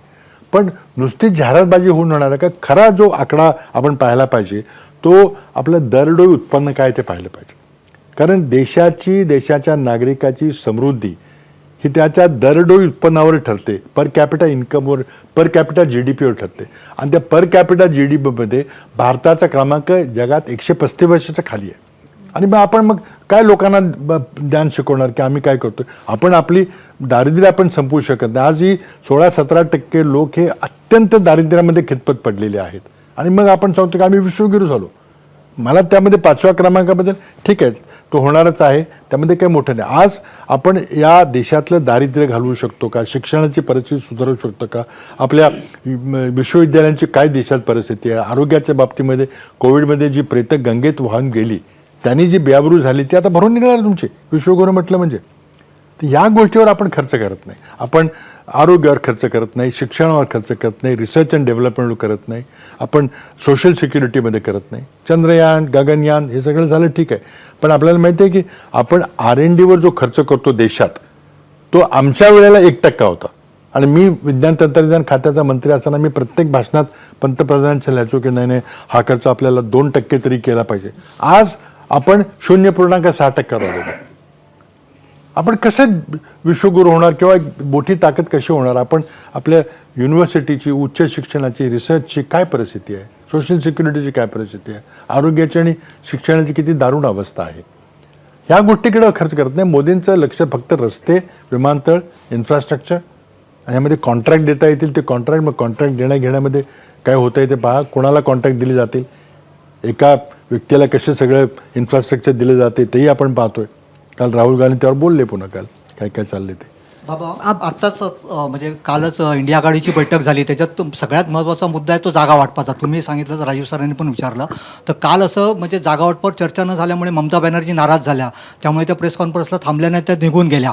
तर हे जर असंच राहिलं तर ही इंडिया आघाडी 2023च्या इलेक्शनपर्यंत राहील असं वाटतं तुम्हाला? असं नाही बघा, ते असं त्या नाराज होऊन निघून गेला हा निष्कर्ष काढणं योग्य नाही आहे. हे सगळे मुख्यमंत्री त्यांचे पुरे जुनीचे प्रोग्राम असतात, त्यांनी फक्त ते दिवसभराकरता वेळ काढला होता. त्यामुळं नाराज झाल्यावर गेल्या म्हणणं हा मीडियानी काही तर्क काढला किंवा BJPनी काही बातम्या सोडल्याचं असं नाही आहे. जागा वाटपाचा मुद्दा हा आहेच महत्त्वाचा, पण तो आजच्या सुटावा अशी कुणा अपेक्षा नव्हतीच कोणाची. आज त्याकरता कमिट्या झालेल्या आहेत, त्याची बैठक होणार आहे. उलट कदाचित काही राज्य आम्हाला सोडून द्यावे लागतील की तो होऊ शकणार नाही, म्हणून तो शब्दप्रयोग केअरफुली वापरला आहे की जिथं शक्य होईल तिथं किंवा काही अपवाद सोडून असा जो शब्दप्रयोग केला आहे. म्हणजे याची आम्हाला जाणीव आहे की त्या राज्यामध्ये होऊ शकणार. तर केरळमध्ये आम्ही कसं करणार? तिथं आम्ही दोघंच तिथं लढणार एकमेकाच्या विरुद्ध, तिथं आम्ही कसं वाटतं नाही. पण महाराष्ट्राचं जर आपण उदाहरण घेतलं तर तुमच्या लेखी तुम्ही तिघं बरोबरचे असणार आहात, शिवसेना, तुम्ही आणि राष्ट्रवादी, का तुमच्या लेखी त्यांची ताकद आता पूर्वीची उरलेली नाही त्यामुळं? एकच सूत्र असणार आहे की निवडून येण्याची क्षमता. त्या मतदारसंघामध्ये आमच्या तिघापैकी कुठल्या पक्षाचा उमेदवार हमखासपणे भाजपचा पराभव करू शकतो किंवा त्यांच्या आघाडीचा करू शकतो, एवढं सूत्र असणार आहे. नाही, पण याच्यामध्ये शरद पवार तुमच्यासोबत असणार आहेत की अजित पवार तुमच्यासोबत असणार आहेत? अजित पवारांचा प्रश्न नाही आहे. अजित पवार कसे असतील? तुम्हाला काही वेगळी माहिती असतील तर मला माहित, रोज बदलते राजकीय समीकरण. खरं तर आम्ही आता वाट बघतोय की तुम्ही तुमच्या जवळची वेगळी माहिती कधी द्याल. आणि मला ते विचारायचंय की आता आज नेमका आपण गप्पा मारतोय तेव्हा 2 सप्टेंबर आहे, बरोबर 2 जुलैला तो शपथविधी झाला होता. 2 महिने उलटून गेले. पहिली 2.5 वर्ष आपण सगळे पहाटेच्या शपथविधीबद्दल बोलत होतो. आता हा दुपारचा शपथविधी तुम्हाला कसा कधी कळला? आणि त्यानंतर तुम्ही बरेचदा सांगितलं की त्यांना मुख्यमंत्री पद दिलं जाणार आहे. अजूनही तुम्ही त्या वक्तव्यावर ठाम आहात का? आणि कधीपर्यंत त्यांना कधी नाही, मुळामध्ये त्याचा बेस काय आहे? नाही, कधी कळलं आपण म्हटलं. आपल्याला आठवत असेल की मी कर्नाटकच्या निवडणुकीच्या प्रचारच होतो आणि निपाणी मतदारसंघामध्ये मी जेव्हा गेलो प्रचाराला त्यावेळेला ती माझ्या उमेदवाराला मी विचारलं की बाबा ते काय परिस्थिती आहे, तुझ्या विरुद्ध कोण कोण उमेदवार आहे. कारण शेवटी भाजप आणि काँग्रेसची सरळ लढाई होती, JDS इथं होतं नव्हतं. ते म्हटले माझ्या विरुद्ध एक भाजपच्या मंत्री आहेत आणि ते 2-3 वेळेला आमदार निवडून आले होते. पण म्हटलं यावेळेला एक विशेष बाब आहे की माझ्याकडे महत्त्वाचं विरोधक माझा म्हणजे NCPचा आहे. मला आश्चर्य वाटलं किंवा एकामध्ये राष्ट्रीय आघाडीमध्ये NCP आहे, राज्याच्या आघाडीमध्ये NCP आहे आणि इथं आमच्या विरोधात कसं काय? जागा वाटपामध्ये भाग घेतला असता 4-5 जागा दिल्या तर त्या हमखास निवडून आल्या असत्या, कारण त्यांना पक्षाची टक्केवारी मताची वाढवणं अपेक्षित होतं, ते आम्ही समजू शकतो. मग काय झालं नाही, मग हा विरोध करून मग भाजपला मदत का इथं चाललेली आहे, म्हणून मला ते लक्षात नाही आलं. आणि तिथं मी थोडंसं अनवधानानं बोललो, म्हणजे बोलायला नको होतं पण मी बोललो, कारण ती कर्नाटकची सभा होती. म्हटलं महाराष्ट्रात कोण ऐकतंय का नाही मिळतं, पण आजच्या युगामध्ये शक्य नसतं. त्यामुळे मी असं एक वाक्य वापरलं होतं की बाबा ह्यांच्या नेत्यांच्या दिल्लीच्या नेतृत्वाशी रोज सकाळ संध्याकाळ बैठका चालू आहेत, त्यामुळे किती दिवस ह्यांच्याबरोबर राहतील मला माहीत नाही. कारण म्हणजे ते बोलायला नको होतं, कारण शेवटी मित्रपक्ष आमचा इथला आहे. पण ते बोललो, त्याबद्दल मला खूप शिव्या खाव्या लागल्या, ते वाक्य खूप गाजलं. पवार साहेबांनी दिल्या. पण ही मला माहिती होती, ही कॉन्क्रीट माहिती होती की काहीतरी चाललेलं आहे आणि घडणार आहे. ते बोलायला नको होतं, कारण शेवटी जरी घडलं तरी आम्ही काय त्यात करू शकलो नव्हतो, पण ते घडलं नंतर आणि ते घडणार होतं. आता दुसरी माहिती जी होती की इथं काय, तर काय झालं की मी आपण जर लोकसभा इलेक्शनकडे एका मिनिटाकरता पाहिलं तर दक्षिणेतल्या राज्याची कर्नाटकच्या निवडणुकीनंतर भाजपला दक्षिणेच्या राज्याचा दरवाजा बंद झालेला आहे, तिथं काहीच तर हाती लागणार नाही. आता या येणाऱ्या 4 मोठ्या राज्यांच्या निवडणुका आहेत, त्यामध्ये 3 हिंदी हार्टलँड स्टेट्स आहेत, छत्तीसगड, मध्य प्रदेश, राजस्थान आणि तेलंगणा. त्या 3ही राज्यामध्ये मागच्या वेळेला आम्ही जिंकलो होतो. त्यातलं एक राज्य त्यांनी आमचं चोरून पळवलं, मध्य प्रदेशचं. पण आजही तिथं 3ही राज्यामध्ये आमच्याकडे एक स्ट्रॉंग नेतृत्व आहे. 2 राज्यामध्ये मुख्यमंत्री आहेत, तिसऱ्यामध्ये माजी मुख्यमंत्री कमलनाथ आहेत. भाजपकडे तिथं पर्यायी क्लिअर कट नेतृत्व नाही आहे. मध्य प्रदेशमध्ये आहे, पण शिवराज सिंग चौहान यांच्याकडे 17 वर्षाची अँटी इन्कम्बन्सी आहे आणि तिथं ज्योतिरादित्य सिंधियांचा त्यांना वापर करता आला नाही. उलट ते त्या निवडणुकीमध्ये काय करतील काय सांगता येत नाही. म्हणजे जिथंही चांगली परिस्थिती आहे आमची. आम्हाला 3ही राज्यामध्ये विधानसभेच्या निवडणुकीमध्ये चांगलं यश मिळेल, आमचं सरकार येईल याची खात्री आहे. आणि आत्ताच्या बदललेल्या परिस्थितीमध्ये तेलंगणामध्ये तेलंगणामध्ये BRS आणि काँग्रेसचा थेट मुकाबला आहे आणि आमचं खात्री आहे की बहुतेक आम्ही तिथं सरकार स्थापन करू, तिथं भाजपचं काही घेणं देणं नाही आहे.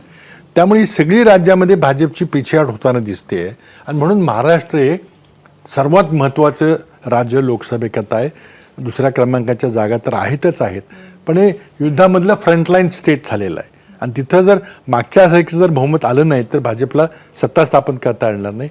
हे माहिती असल्यापासून ह्याची आम्हाला चाहूल पहिल्यापासून होती की काही ना काही करून ही जुनी महाविकास आघाडी जी 2019ला स्थापन झाली, त्या आघाडीचा मुकाबला करूच शकणार नाहीत. यांना 10-15 जागाच्या वर जाता येणार नाहीत सगळ्यांनी मिळून.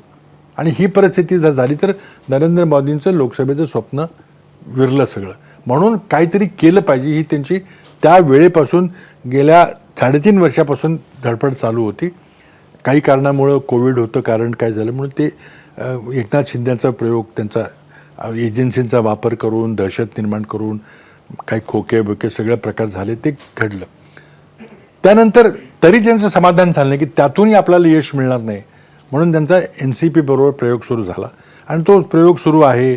कुणाची बोलणी होत आहेत ते आम्हाला कळत होतं, दिल्लीतून बातम्या येत होत्या. आता काय झालेलं की हे 2 महिन्यापूर्वी हे नवीन प्रकरण घडलं.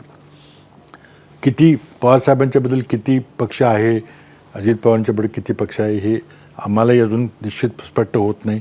काही आमदार दिसतात पण बाकीचे आमदार दोन्ही बाजूला असतात, अजून काही कळलं नाही. कुणी निवडणूक आयोगाकडं किंवा विधानसभेच्या अध्यक्षाकडे जाऊन हे सांगत नाही की बाबा हे पक्षांतर झालं की नाही आम्हाला सांगा ना, तुम्ही निर्णय द्या. विधानसभेचे अध्यक्ष सोयीस्करपणे ते म्हणतात मला अभ्यास करायचा आहे 6,000 पानं वगैरे, म्हणजे ते काही होणार नाही. आणि हा एक म्हणजे त्यामध्ये एक असाईड म्हणून सांगायचं झालं तर की हा पक्षांतर बंदी कायदा संपूर्णपणे कुचकामी ठरलेला आहे.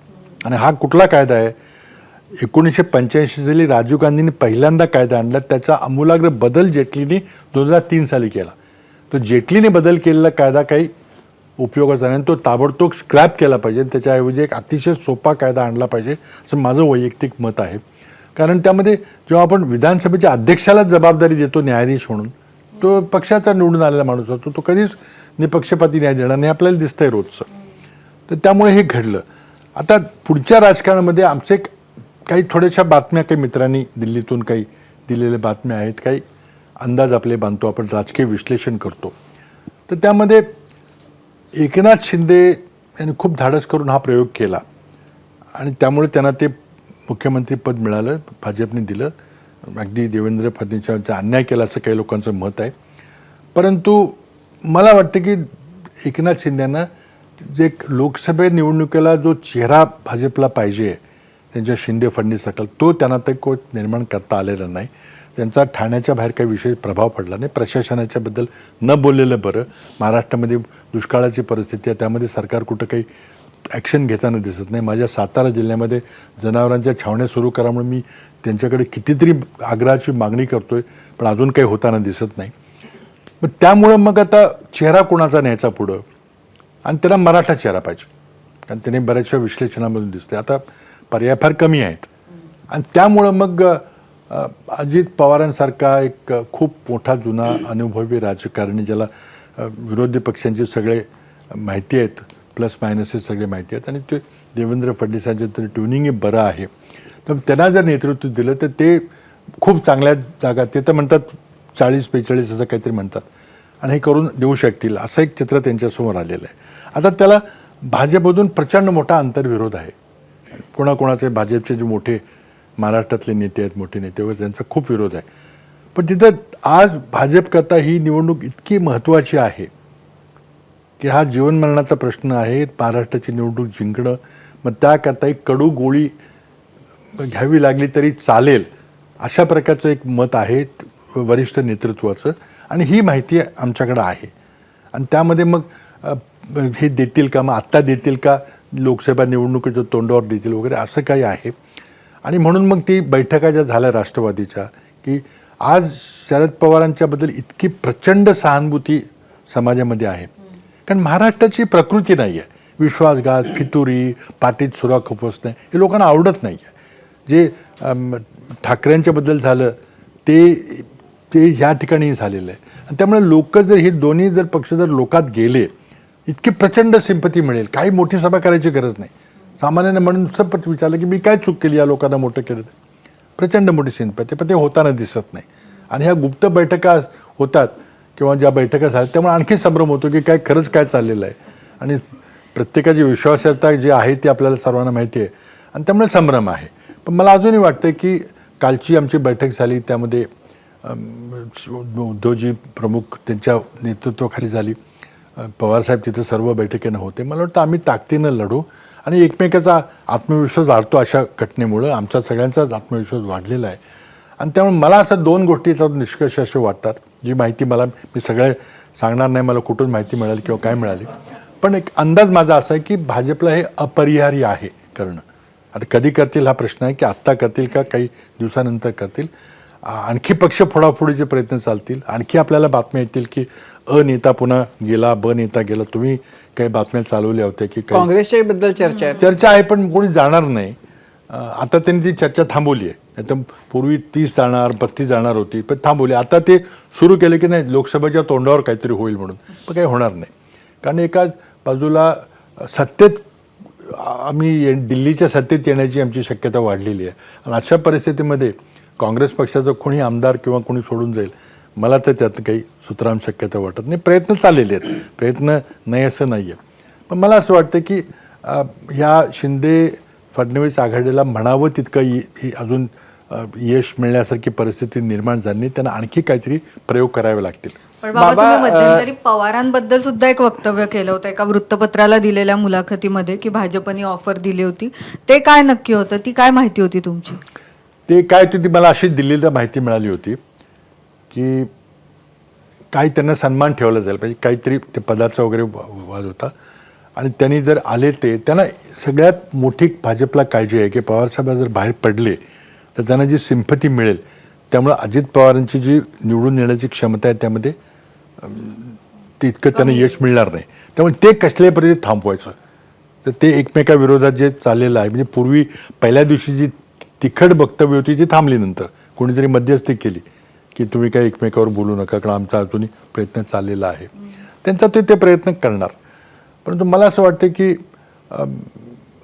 काही मला जी माहिती मिळाली होती की काही त्यांना स्पेसिफिक ऑफर दिली होती, आणि जी मीटिंग झाली ती ऑफरबद्दल होती मीटिंग, आणि ती त्यांनी बहुतेक स्वीकारली नाही. नाही तर ते मग बहुतेक meetingला- स्वीकारलेली म्हणजे अजून तुम्हाला खात्री नाही नाही मग आता बहुतेक शेवटी मला त्या तिघापैकी कोणी सांगितलेलं नाही आणि त्या तिघापैकी डिनाय नाही केलेलं की असं काय घडलं म्हणून जी पुण्याला जी बैठक झाली त्यामुळं मी अच्छा, बैठक पुण्याला झाली होती. नाही पुण्याची जी बैठक अच्छा, झाली ती जी पुण्यातली बैठक. ती गुप्त म्हणजे ती चोरड्यांची बैठक जी गुप्त ठेवायचा प्रयत्न झाला पण नंतर ती लोकांना कळली. त्या बैठकीमध्ये काय विषय होता तर तो विषय होता की तुम्ही तुमच्या सर्वांचा सन्मान राखला जाईल असं आणि काही पदाची पण बाबा या आपल्याकडे 2 उदाहरणं आहेत. एक शिवसेनेच्या फुटीचं आणि दुसरं राष्ट्रवादीच्या फुटण्याचं. शिवसेनेचं म्हणजे मग ते त्याच्यानंतर सगळा महाराष्ट्र डोक्यावर घेतला गेला. खोके खोके खोके असं सगळे जे गेले त्यांच्याबद्दल गद्दार वगैरे त्यांना म्हटलं गेलं. ते प्रकरण एका पद्धतीनं हाताळणं झालं. दुसरं आहे राष्ट्रवादीचं मॉडेल पक्ष फुटण्याचं. त्याच्यामध्ये कुणीच काही बोलत नाहीये. काका पुतणे भेटतात तेही एकमेकांना. तर याच्यातलं कोणतं तुम्हाला जास्त चांगलं हाताळलं गेलं प्रकरण असं वाटतंय? नाही, आता हे बोलणं दुसऱ्या पक्षाविरुद्ध बद्दल बोलणे योग्य होणार नाही. पण एक निश्चित आहे की या ज्या भेटीगाठी झाल्या त्यामुळे लोकांच्या राष्ट्रवादीमध्ये संभ्रम आहे. अर्थात मित्रपक्षांमध्ये मी संभ्रम आहे पण तो मला वाटतं हळूहळू कमी होईल. आणि आता जी वक्तव्य यायला लागली ती जरा स्पष्ट आहेत की आणि थोडंसं भुजबळांनी जी टीका केली म्हणजे ते थोडंसं ते मनात जे बरंचसं साठवून ठेवलं होतं ते बाहेर काढायला लागलेत. प्रफुल्ल पटेलांनी जी पहिल्यांदा टीका केली होती मी जर आत्मचरित्र लिहिले तर तुमची अडचण होईल ह्या ज्या होत्या म्हणजे ते थोडंसं वाढायला लागलेलं आहे. परंतु ही फाटाफूट झाल्यावर असभ्य असलं पाहिजे एकमेकाला शिवीगाळ केलं पाहिजे अशी कोणाची अपेक्षा नाही आहे. पण एक स्पष्ट मेसेज दिला पाहिजे की नाही काही झालं तरी ही आहे ती फूट आहे हा पक्ष आमचा. तुमच्या मते जास्त परिस्थिती चांगली कोणी हाताळली उद्धव ठाकरेंनी का शरद पवारांनी? तुलनात्मक आता म्हणजे आता मला तर असं वाटतं की उद्धव ठाकरेंची ती परिस्थिती आली का हा खरा प्रश्न आहे. म्हणजे त्याला माझी त्यामध्ये काही बरीच मतं आहेत पण ती आता आपण नंतर खाजगीत बोलू काय. परंतु मला वाटतं ही टाळता आलीच ती परिस्थिती तीही त्यात कोविडचं कारण झालं ही खरं आहे. आणि ही परिस्थिती मला वाटतं इतक्या मोठ्या प्रमाणात अजित पवारांच्या बरोबर इतके आमदार जातील असं त्यांच्या नेतृत्वाला वाटलं नसावं. त्यामुळे ते थोडंसं दोघांनाही वाटलं नाही की इतके लोक मोठ्या संख्येनं लोक हे खरं आहे. पण ते झाल्यानंतर कोणी बरी हाताळली स्थिती? आता त्यांच्या पक्षाचा प्रश्न आहे त्यांनी कसा पक्ष चालवावा सांगणं योग्य नाही आहे. पण या भेटीगाठीबद्दल तुमचं काय मत आहे? त्यांनी भेटू नये? नाही असं नाही. आपण जर इतर भेटल्या तर समजा आपण इतके दिवस सहकारी होतो आपले चांगले संबंध होते आता बिघडले काहीतरी म्हणून काय झालं तरी आपण काही सभ्यता सोडत नाही. पण मग उद्धव ठाकरे यांची आणि एकनाथ शिंदेची कुठं बैठक झालेली आपण ऐकलं नाही. किंवा समजा सोनिया गांधींना जेव्हा शरद पवार सोडून गेले संगमा तारीखावर त्या 99 साली तेव्हा 6 महिन्यांनी भेटले का काय नाही सॉरी चूक झाली आम्हाला. पण झालं ना बाबा ते आले ना नंतर महाराष्ट्रात सत्ता स्थापन केली त्यांनी एकत्र बसून. 2004 मध्ये सत्तामध्ये सामील ते झाले. लोकसभेत महाराष्ट्राची सत्ता स्थापन केली ना लगेच. नाही महाराष्ट्रात ठीक आहे खाली आम्हाला दोघांनी सत्तेत यायचं होतं म्हणून झालं ते. पण म्हणजे काय होतं की इतकं कटू असं जे बिटर पार्टिंग ज्याला म्हणतात अगदी कटूतेने खूप घेऊन बाहेर गेला की लगेच तुम्ही दुसऱ्या दिवशी आम्ही काय दोन्हीकडचं पार्टिंग बिटर आहे असं तुम्हाला वाटतं का? आता खरं म्हणजे त्या पक्षाच्या बद्दल मी बोलणं योग्य होणार नाही कारण ते आमचे मित्र पक्ष आहेत. अच्छा पण बऱ्याच जणांना असं वाटतं की महाविकास आघाडी स्थापन झाली तो सगळा विचित्र प्रयोग 19 साली म्हणून हा सगळा चिखल झाला राजकारणाचा त्यापुढे महाराष्ट्रामध्ये. तर तुमचं पण असं ऑब्झर्वेशन आहे का? कारण खूप नेत्यांनी असं मत व्यक्त केलं त्यानंतर कट्ट्यावरती आणि इतर ठिकाणी बोलताना की ते जर झालं नसतं तर कदाचित आजचं चित्र दिसलं नसतं. नाही असं नाही. ही हा भाजपचा पॉईंट ऑफ व्ह्यू असू शकतो. पण मी एकदा कुठेतरी बोललो होतो की 2014च्या निवडणुकीनंतर जेव्हा एकनाथ शिंदे विरोधी पक्ष नेते होते त्यावेळेला अशीच परिस्थिती होती. त्यावेळेला एक थोडं इन्फॉर्मल असं फिलिंग झालं होतं की आपण करता येईल का असं. आणि मी माजी मुख्यमंत्री होतो त्यावेळेला नुकताच मुख्यमंत्री होतो तर मला ही चर्चा माझ्यापर्यंत आली होती चर्चा ऑफर होती. पण मी ही पुढे सरकवली नाही कारण म्हटलं हे शक्यच होणार नाही. आपण कोण आपल्याला तिथं राघवतीला दिलेलं आपण काय असं प्रवचलं. मग 19ला आम्ही काय केलं किंवा 19ला मी पहिल्यांदा आपण मगाशी बोलल्याप्रमाणे पहिल्यांदा मी हे सुतोवाच केलं. कारण ज्या प्रकारे देवेंद्र फडणवीसांनी आमचे सगळे पक्ष फोडले 2019च्या विधानसभेच्या निवडणुकीच्या आधी 50-60 आमचे ज्येष्ठ नेते हे अगदी सामदामदंडभेदच्या नीतीने फोडले माझ्या जिल्ह्यात असेल किंवा इतर ठिकाणी. आणि त्यामुळे मग कारण मला वाटतं की त्यांना सहकारातलंच गणित सगळं त्याला 2 वर्षात समजलं आणि सहकारामधले राष्ट्रवादी काँग्रेसची जी ताकद पश्चिम महाराष्ट्रातली आहे ती कशामध्ये आहे आणि ती कशा प्रकारे हाताळायची त्यांना समजलं आणि त्यांनी पटापट प्रत्येक कारखान्याला तुझ्या कारखान्याचा लिलाव काढतो, ताबडतोब कर्ज परत कर, एखाद्याला सांगायचं तुला कर्ज देतो, तुझा कारखाना वाचवतो, कोणाला सांगायचं ईडी लावतो नाही तर तुला ये, असं सगळं करून त्यांनी पटापट किती मोठी माणसं, 2 माजी उपमुख्यमंत्री, एक प्रांताध्यक्ष, एक विरोधी पक्ष नेता, एक सिटिंग खासदार आणि किती मंत्री आणि किती आमदार ते काही त्याची चिंता नाही. या गतीने त्यांनी जी 50-60 माणसं 2019च्या आधी फोडली.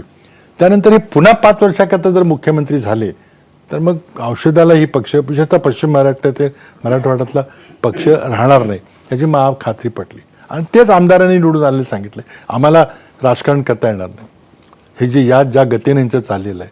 आणि त्यामुळं मग आम्ही दिल्लीमध्ये प्लीड केलं की हे आपल्याला करावं लागेल. भाजपला रोखण्याकरता आज जरी ही अरेंजमेंट करावी लागली तरी करावं लागेल. आणि मला वाटतं 2.5 वर्ष आम्ही ते केलं, थांबवलं. आता त्यामध्ये दुर्दैवानं नाना पटोलेंचा राजीनामा झाला, तो नसता झाला तर हे काही घडलं नसतं.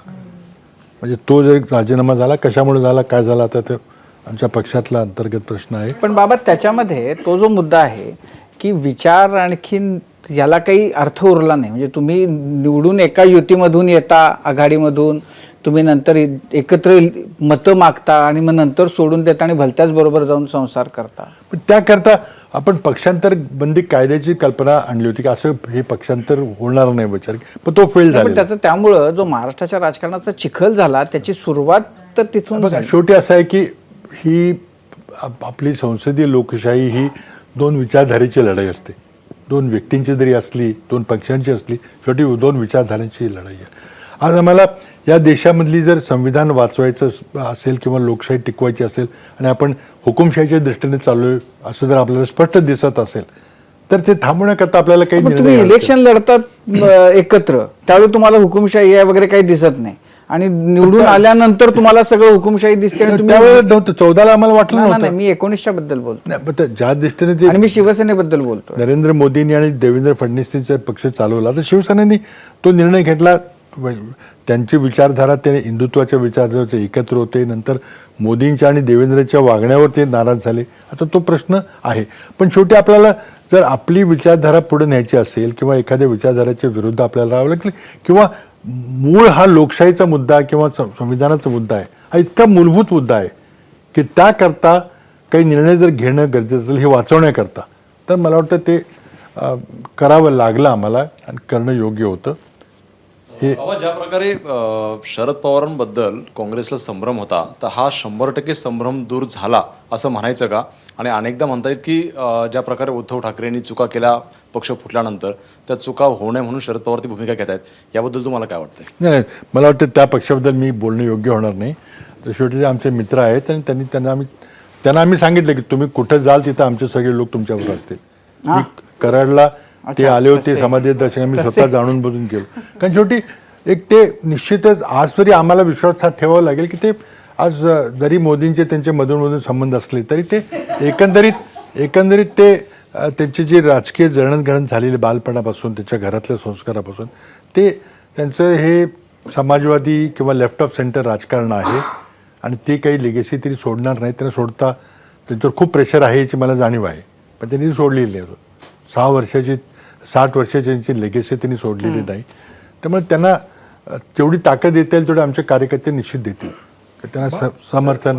असाच एक वेगळा थोडासा प्रश्न आहे की तुम्ही म्हणताय की लोकसभेच्या इलेक्शनला एकाच एक तुम्ही पर्याय देणार आहेत, पण तुम्ही जर एकाच एक पर्याय दिला तर ह्याचा फटका तुम्हाला देखील बसणार नाही का? कारण की समजा तुमच्यातले जे काही उमेदवार असतील त्यावेळीचे ते नाराज होणार नाही का?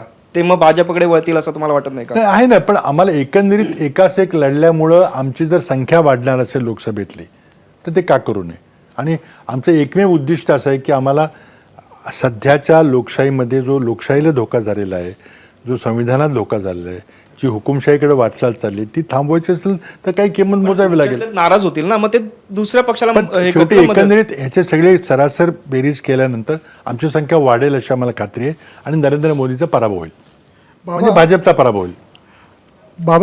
तुम्ही मगाशी म्हणालात की एकाच एक लढायचं हे तुमचं आत्ताचं ध्येय आहे. या इंडियाच्या बैठकांमध्ये तुम्ही ठरवताय एकाच एक उमेदवार मोदीच्या विरोधात द्यायचा. दुसऱ्या बाजूला तुम्ही असंही म्हणताय की लोकशाही विचारधारा आहे, विचारधारांची लढाई आहे. हे कसं शक्य होईल एकाच एक लढणं?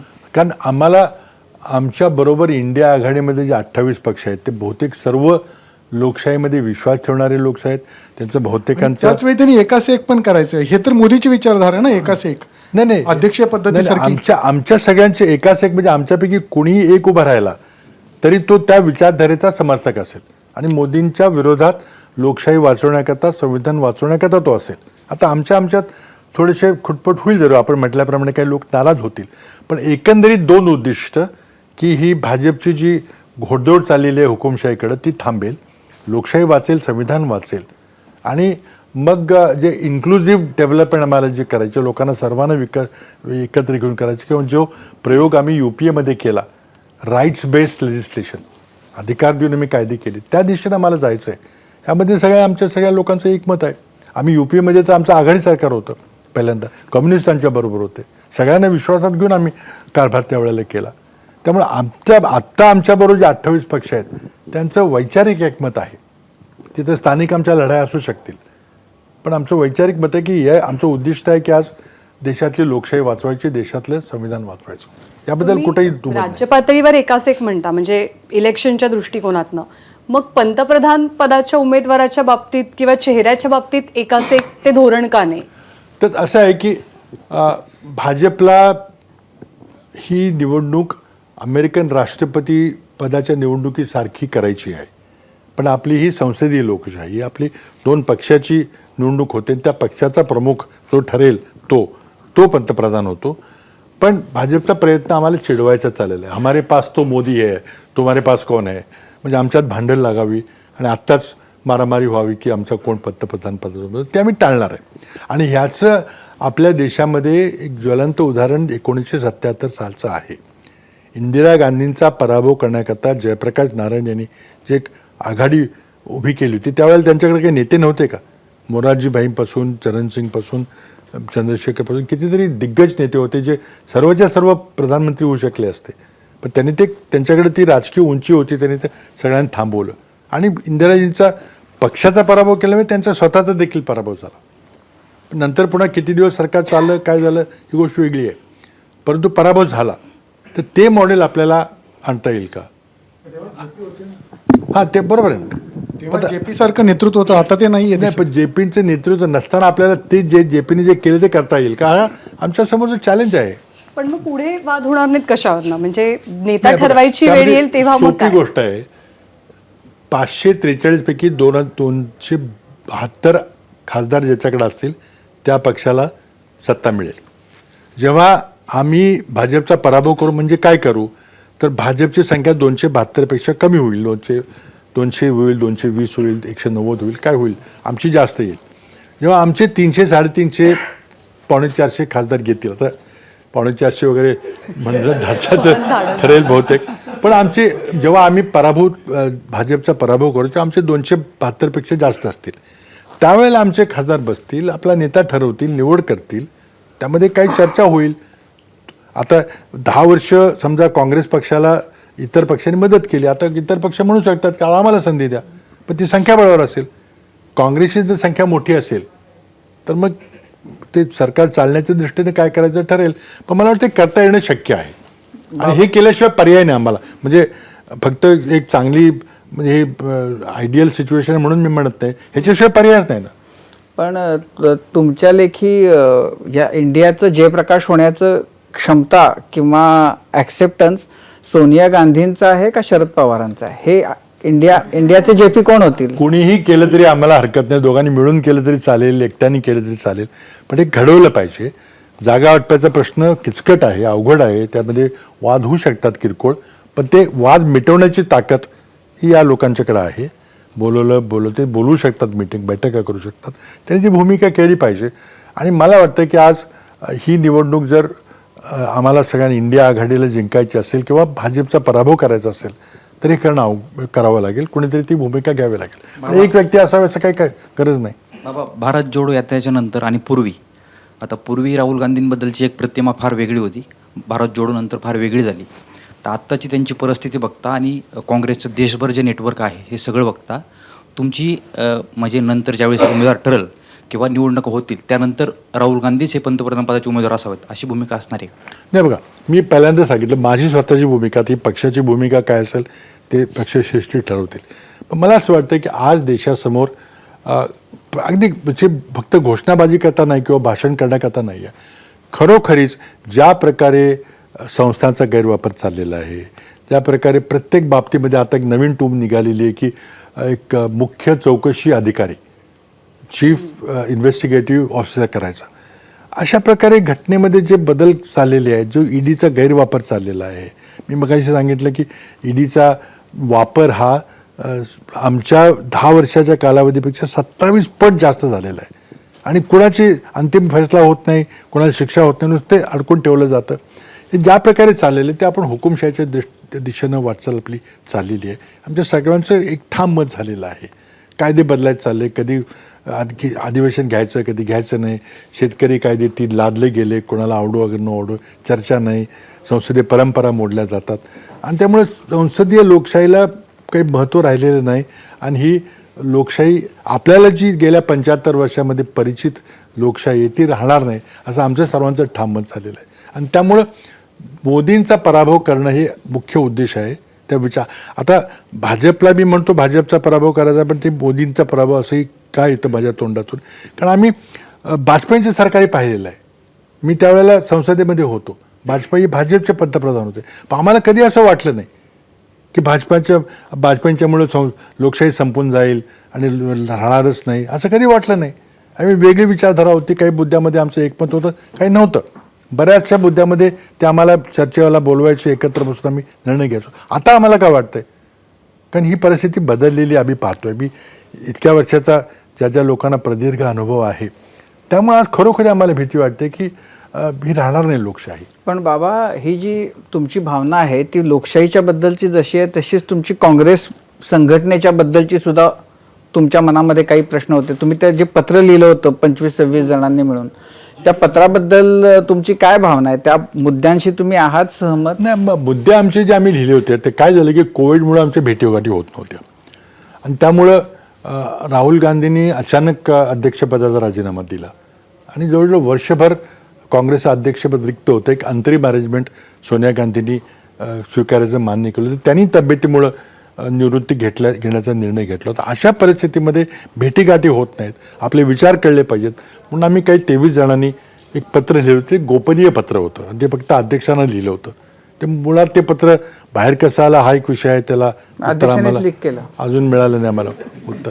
आणि त्यानंतर आमची चर्चा झाली आणि आम्ही त्यांना सांगितलं आम्हाला काय बोलायचं, काय म्हणायचं होतं. आमच्या 3 मागण्या होत्या की एक शिबिर घ्या, बरेच दिवस आपण भेटलेलो नाही.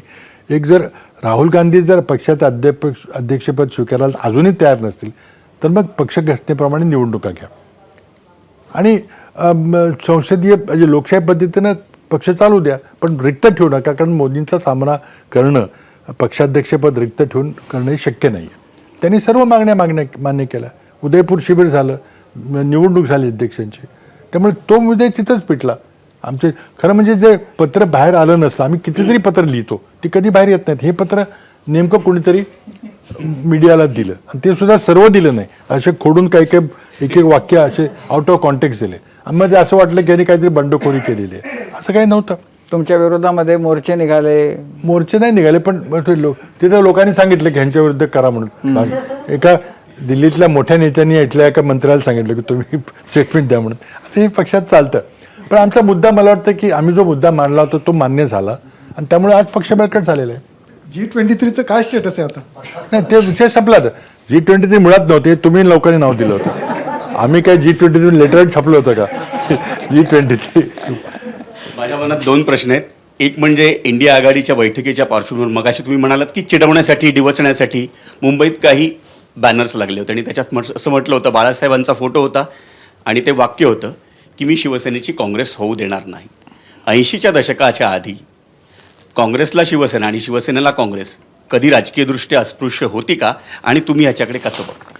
आता ह्या जाहिराती ज्या छापल्या गेल्यात, मी पाहिल्या त्या, तर त्या मला वाटतं निवडणुकीची आता निवडणूक नाही आहे, त्यामुळं आम्हाला निवडणूक आयोगाकडे जाता येईल की नाही माहिती नाही, पण हे कोड ऑफ कॉन्डक्टचं व्हायोलेशन आहे, उल्लंघन आहे.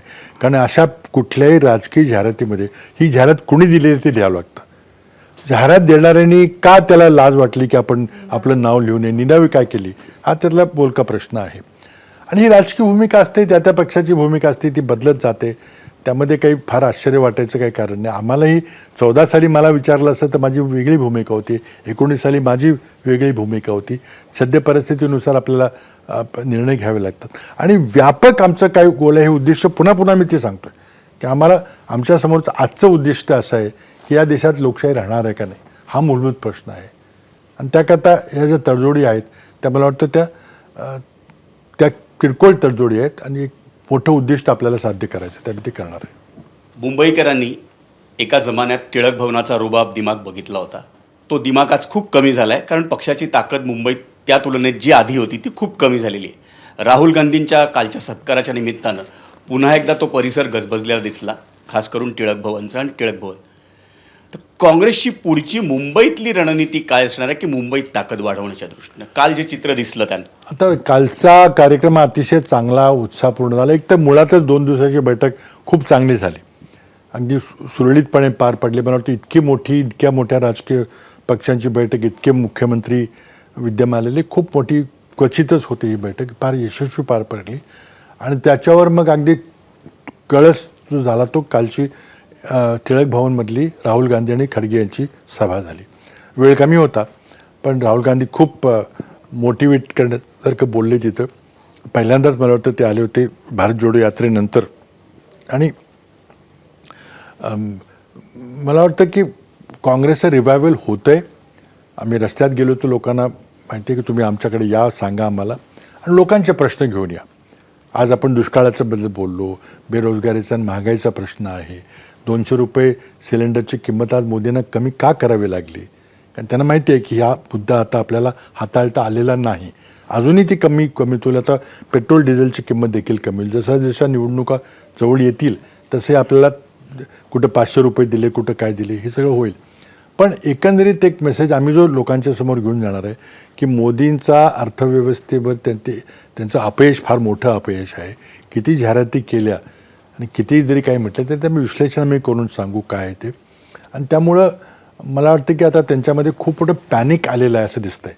ज्या प्रकारे आमची बैठक झाली की त्याची पॅरलल बैठक घ्यायचा प्रयत्न चालतो, किंवा नेमक्या ही जाहिराती म्हणजे घोषणा होतात की अधिवेशन विशेष आहे, किंवा आणखी काय काय घोषणा होतात, 200 रुपये कमी केले जातात वगैरे.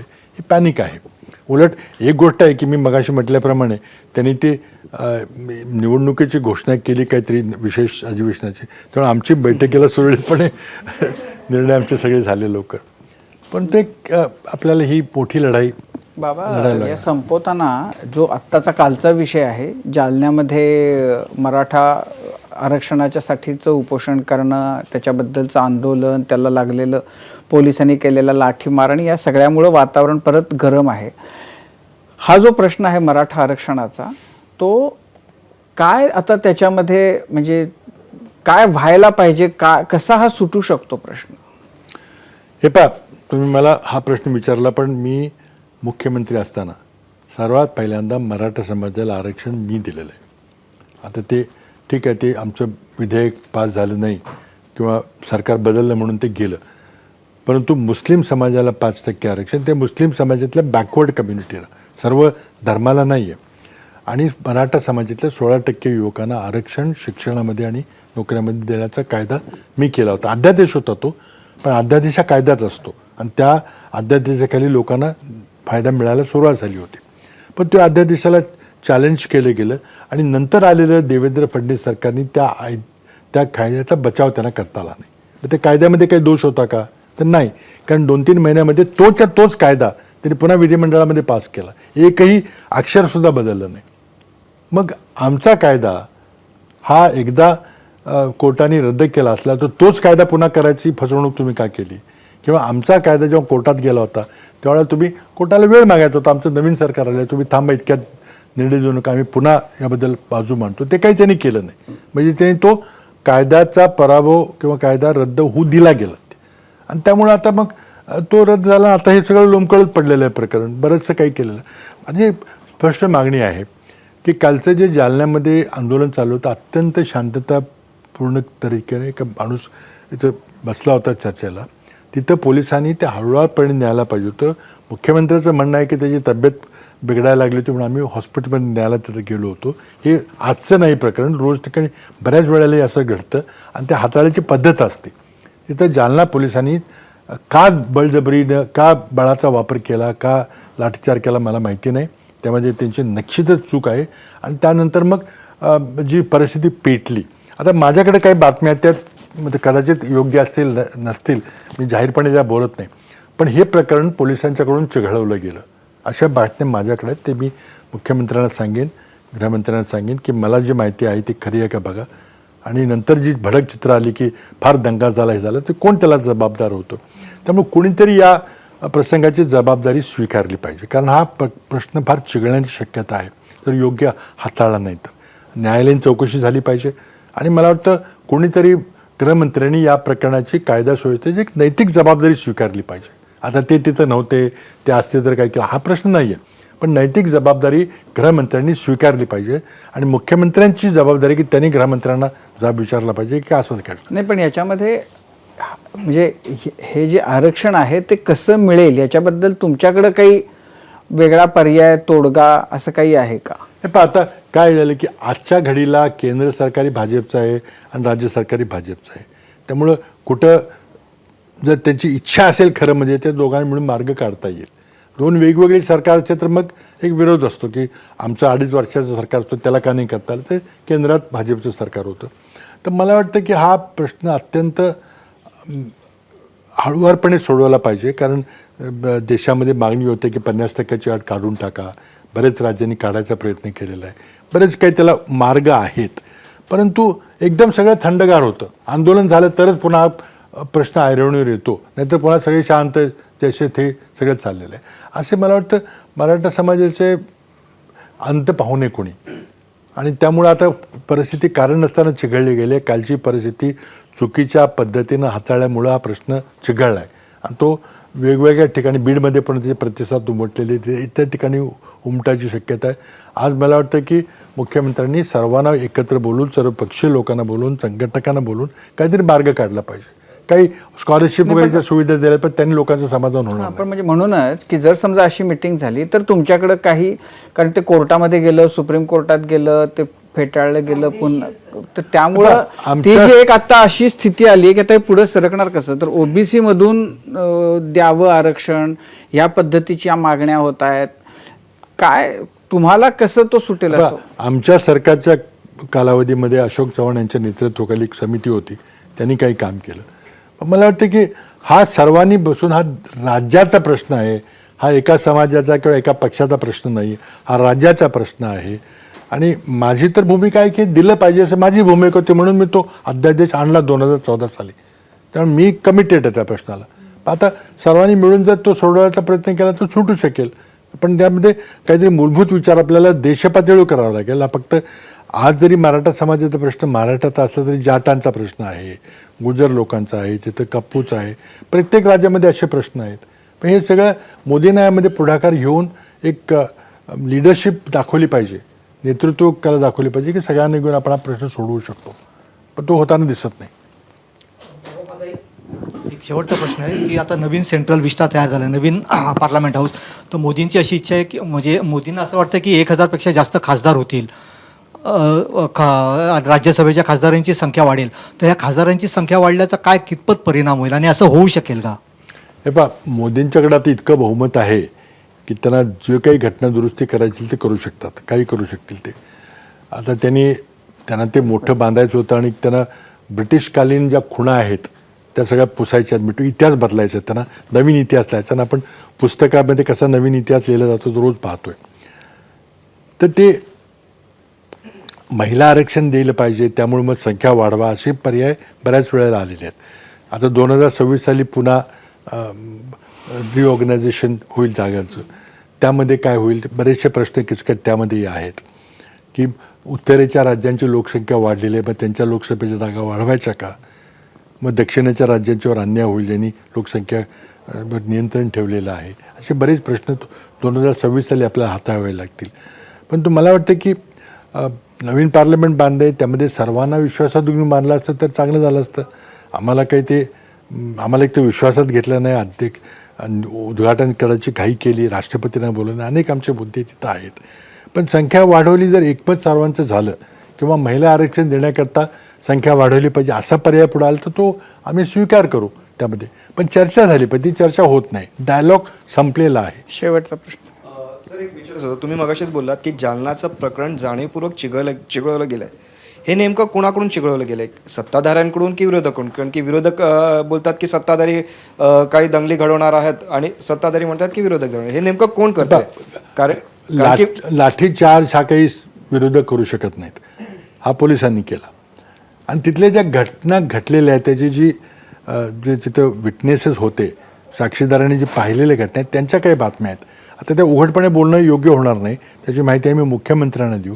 पण ज्यांनी कोणी ती घटना चिघळवली असेल ते राज्याचं फार मोठं नुकसान करतोय तो. मग तो आमच्या बाजूचा असेल किंवा इतरांचा असेल, कोण होतं माहिती आहे. पण लाठीमार शेवटी सरकारच्या वतीनं झाला आणि तिथं आजच्या बातम्या आल्या त्या कदाचित खऱ्या नसतील, त्याचं तपासल्या पाहिजेत की मुंबईहून आदेश आले की हे चिघळून टाका, काय वाटेल ते करा म्हणून. नाहीतर अशा प्रकारे आंदोलनं रोज होतात. लगेच आपण कधी लाठीमाराने गोळीबार हवेत केले तर आपण कधी ऐकतो का? आणि तिथं वाहनं पेटवली गेली, कोणी पेटवली ती? पण सरकार आता पुढच्या वर्षी इलेक्शन होणार आहे, तर मराठा समाजाचा रोष सरकार घेईल का आपल्या अंगावर? मग लाठीमार आम्ही केला का? काँग्रेसनी केला, शिवसेनेने केला, NCPने केला का? कुणी केला? शेवटी पोलिसांनी लाठीमार केला ना. पोलिसांना आदेश कोणी दिले? आणि जिथं पोलिसांचा हा मुंबईशी सारखा कॉन्टॅक्ट असतो, अशी काही घटना घडली तर कसं झालं? पण तो जो आरोप होता की शासन आपल्या दारी कार्यक्रम 4 दिवसावर आलाय तिथे, त्याच्यामुळे तिथे सगळं चांगलं दिसलं पाहिजे चित्र म्हणून सुद्धा केलं गेलं. नाही, आता ते या मला माहित आरोपात नाही. तुमच्याजवळ जी माहिती आहे त्यात नाही, ती तथ्य माहिती वाटतं? आता प्रकटपणे नाही बोलणार मी, योग्य होणार नाही ते करणं. कारण माझी ही माहिती तिथल्या सोर्सेसकडून कळालेली आहे. ती खरी आहे की नाही ती माहिती तपासली पाहिजे, ती शासन तपासेल. परंतु शासन आपल्या दारीचा काही संबंध आहे की नाही मला माहिती नाही, कारण उपोषण बऱ्याच दिवसापासून चाललेलं आहे आणि अतिशय शांततेने चाललं होतं. पोलिसांचं म्हणणं आहे की आम्ही त्याला हॉस्पिटलमध्ये नेण्याकरता, जीव वाचवण्याकरता न्यायचा प्रयत्न केला. पण असं घडतं ना, अनेक वेळेला घडतं. पण त्यामुळे त्याचे लाठीमार करण्यापर्यंत पर्याय काय गेला तिथं? इतकं प्रक्षोभ का झाला? त्याला कोणीतरी चौकशी केली पाहिजे. अच्छा, माझा एक छोटासा प्रश्न होता की 2024 साठी तुमचा पर्सनल प्लॅन काय, म्हणजे कराड विधानसभा की सातारा लोकसभा? माझा पर्सनल प्लॅन असत नाही, तो काँग्रेस पक्षाचा इच्छा प्लॅन काय? मग इच्छा, असतो. plan काँग्रेस इच्छा. पक्षाचा प्लॅन असतो. तर एक नक्की आहे की काँग्रेस पक्षाचाच मी कार्यकर्ता आहे. बऱ्याचशा अफवा देखील मध्ये सोडल्या गेल्या की तुम्ही चालला काय चाललं, इथे सगळ्यांच्या बद्दल चालल्या होत्या. पण आम्ही काँग्रेसचा प्रचार करतोय. काँग्रेस पक्षानं मला खूप काही दिलेलं आहे आणि ह्या देशातली लोकशाही ही काँग्रेसनं आणलेली आहे आणि ती टिकली पाहिजे. त्याला आज धोका निर्माण झालेला आहे. त्याकरता जो काही हातभार लावता येईल तो मिळेल. पक्ष जो आदेश देईल ते मी करेल. त्याच्यापेक्षा 19च्या ती जी बाय इलेक्शन झाली होती तेव्हा तुम्हाला आग्रह होता सातारा लोकसभा लढवण्याचा. असा एक पर्याय पुढे आला होता की उदयनराजांनी NCPचा राजीनामा देऊन भाजपमध्ये गेले आणि ते पुन्हा भाजपकडून उभं राहणार होते. त्यावेळेला मी उभं राहावं असा प्रस्ताव शरद पवारांच्याकडून आला होता. नंतर त्यांनी सोनियाजींशी चर्चा केली होती. मी सोनियाजींना जाऊन भेटलो आणि ती शक्यता होती कारण त्यातले निम्मा मतदारसंघ मी पूर्वी लढलेलो आहे आणि ती शक्यता होती. आम्ही चर्चा बऱ्याच वेळेला केली, फोनवर चर्चा केली की हे करता येईल का. परंतु मग मला वाटतं मग ही सीट राष्ट्रवादीची होती, मग त्यांनी ती काँग्रेसला द्यायची का हा निर्णय राष्ट्रवादीचा होता. मला वाटतं शेवटी मग त्यांनी तो निर्णय नाही घेतला किंवा पण त्यावेळी चर्चा अशी होती की तुम्ही नाही म्हणाला. नाही, असं नव्हतं काही. आणि चर्चा मला पक्षाने आदेश दिला असता सोनियाजींनी, त्यांनी क्लिअरन्स दिला होता की तुम्हाला जर हे देत असतील तर तुम्ही काय लढा म्हणून क्लिअर होतं. मी स्वतः जाऊन भेटलो होतो. पण मला वाटतं तिथं राष्ट्रवादीमध्येच त्यावेळेला काहीतरी घडामोडी घडल्या. त्यावेळेला अजित पवारांनी पुन्हा राजीनामा दिला होता दुसऱ्यांदा. त्यावेळेला त्या संभ्रमात काय झालं मला माहिती नाही, पण मला पवारसाहेबांचाच फोन आला की नाही ती आता शक्य होणार नाही म्हणून. 2024ची परीक्षा किंवा वाट कुणासाठी सोपी नाही आहे. तुम्हाला शुभेच्छा त्यासाठी आणि मनापासून आभार कट्ट्यावर आल्याबद्दल. धन्यवाद. आमच्या पक्षाला शुभेच्छा द्या, आमच्या इंडिया आघाडीला शुभेच्छा द्या. आम्ही निश्चितच विजयी होऊ. धन्यवाद बोलवल्याबद्दल. आणि यानंतर माझा कट्ट्यावरती आपण इथेच थांबूया. Majha Katta presented by Quick Heal, powered by Green Harvest, Bank of Maharashtra, Chandukaka Saraf and sons private limited, Chitale flavoured milk, Sudhir Mandke lighthouse आणि सोनाई पशु आहार. ताज्या घडामोडींसाठी पाहत रहा एबीपी माझा. एबीपी माझा, उघडा डोळे बघा नीट.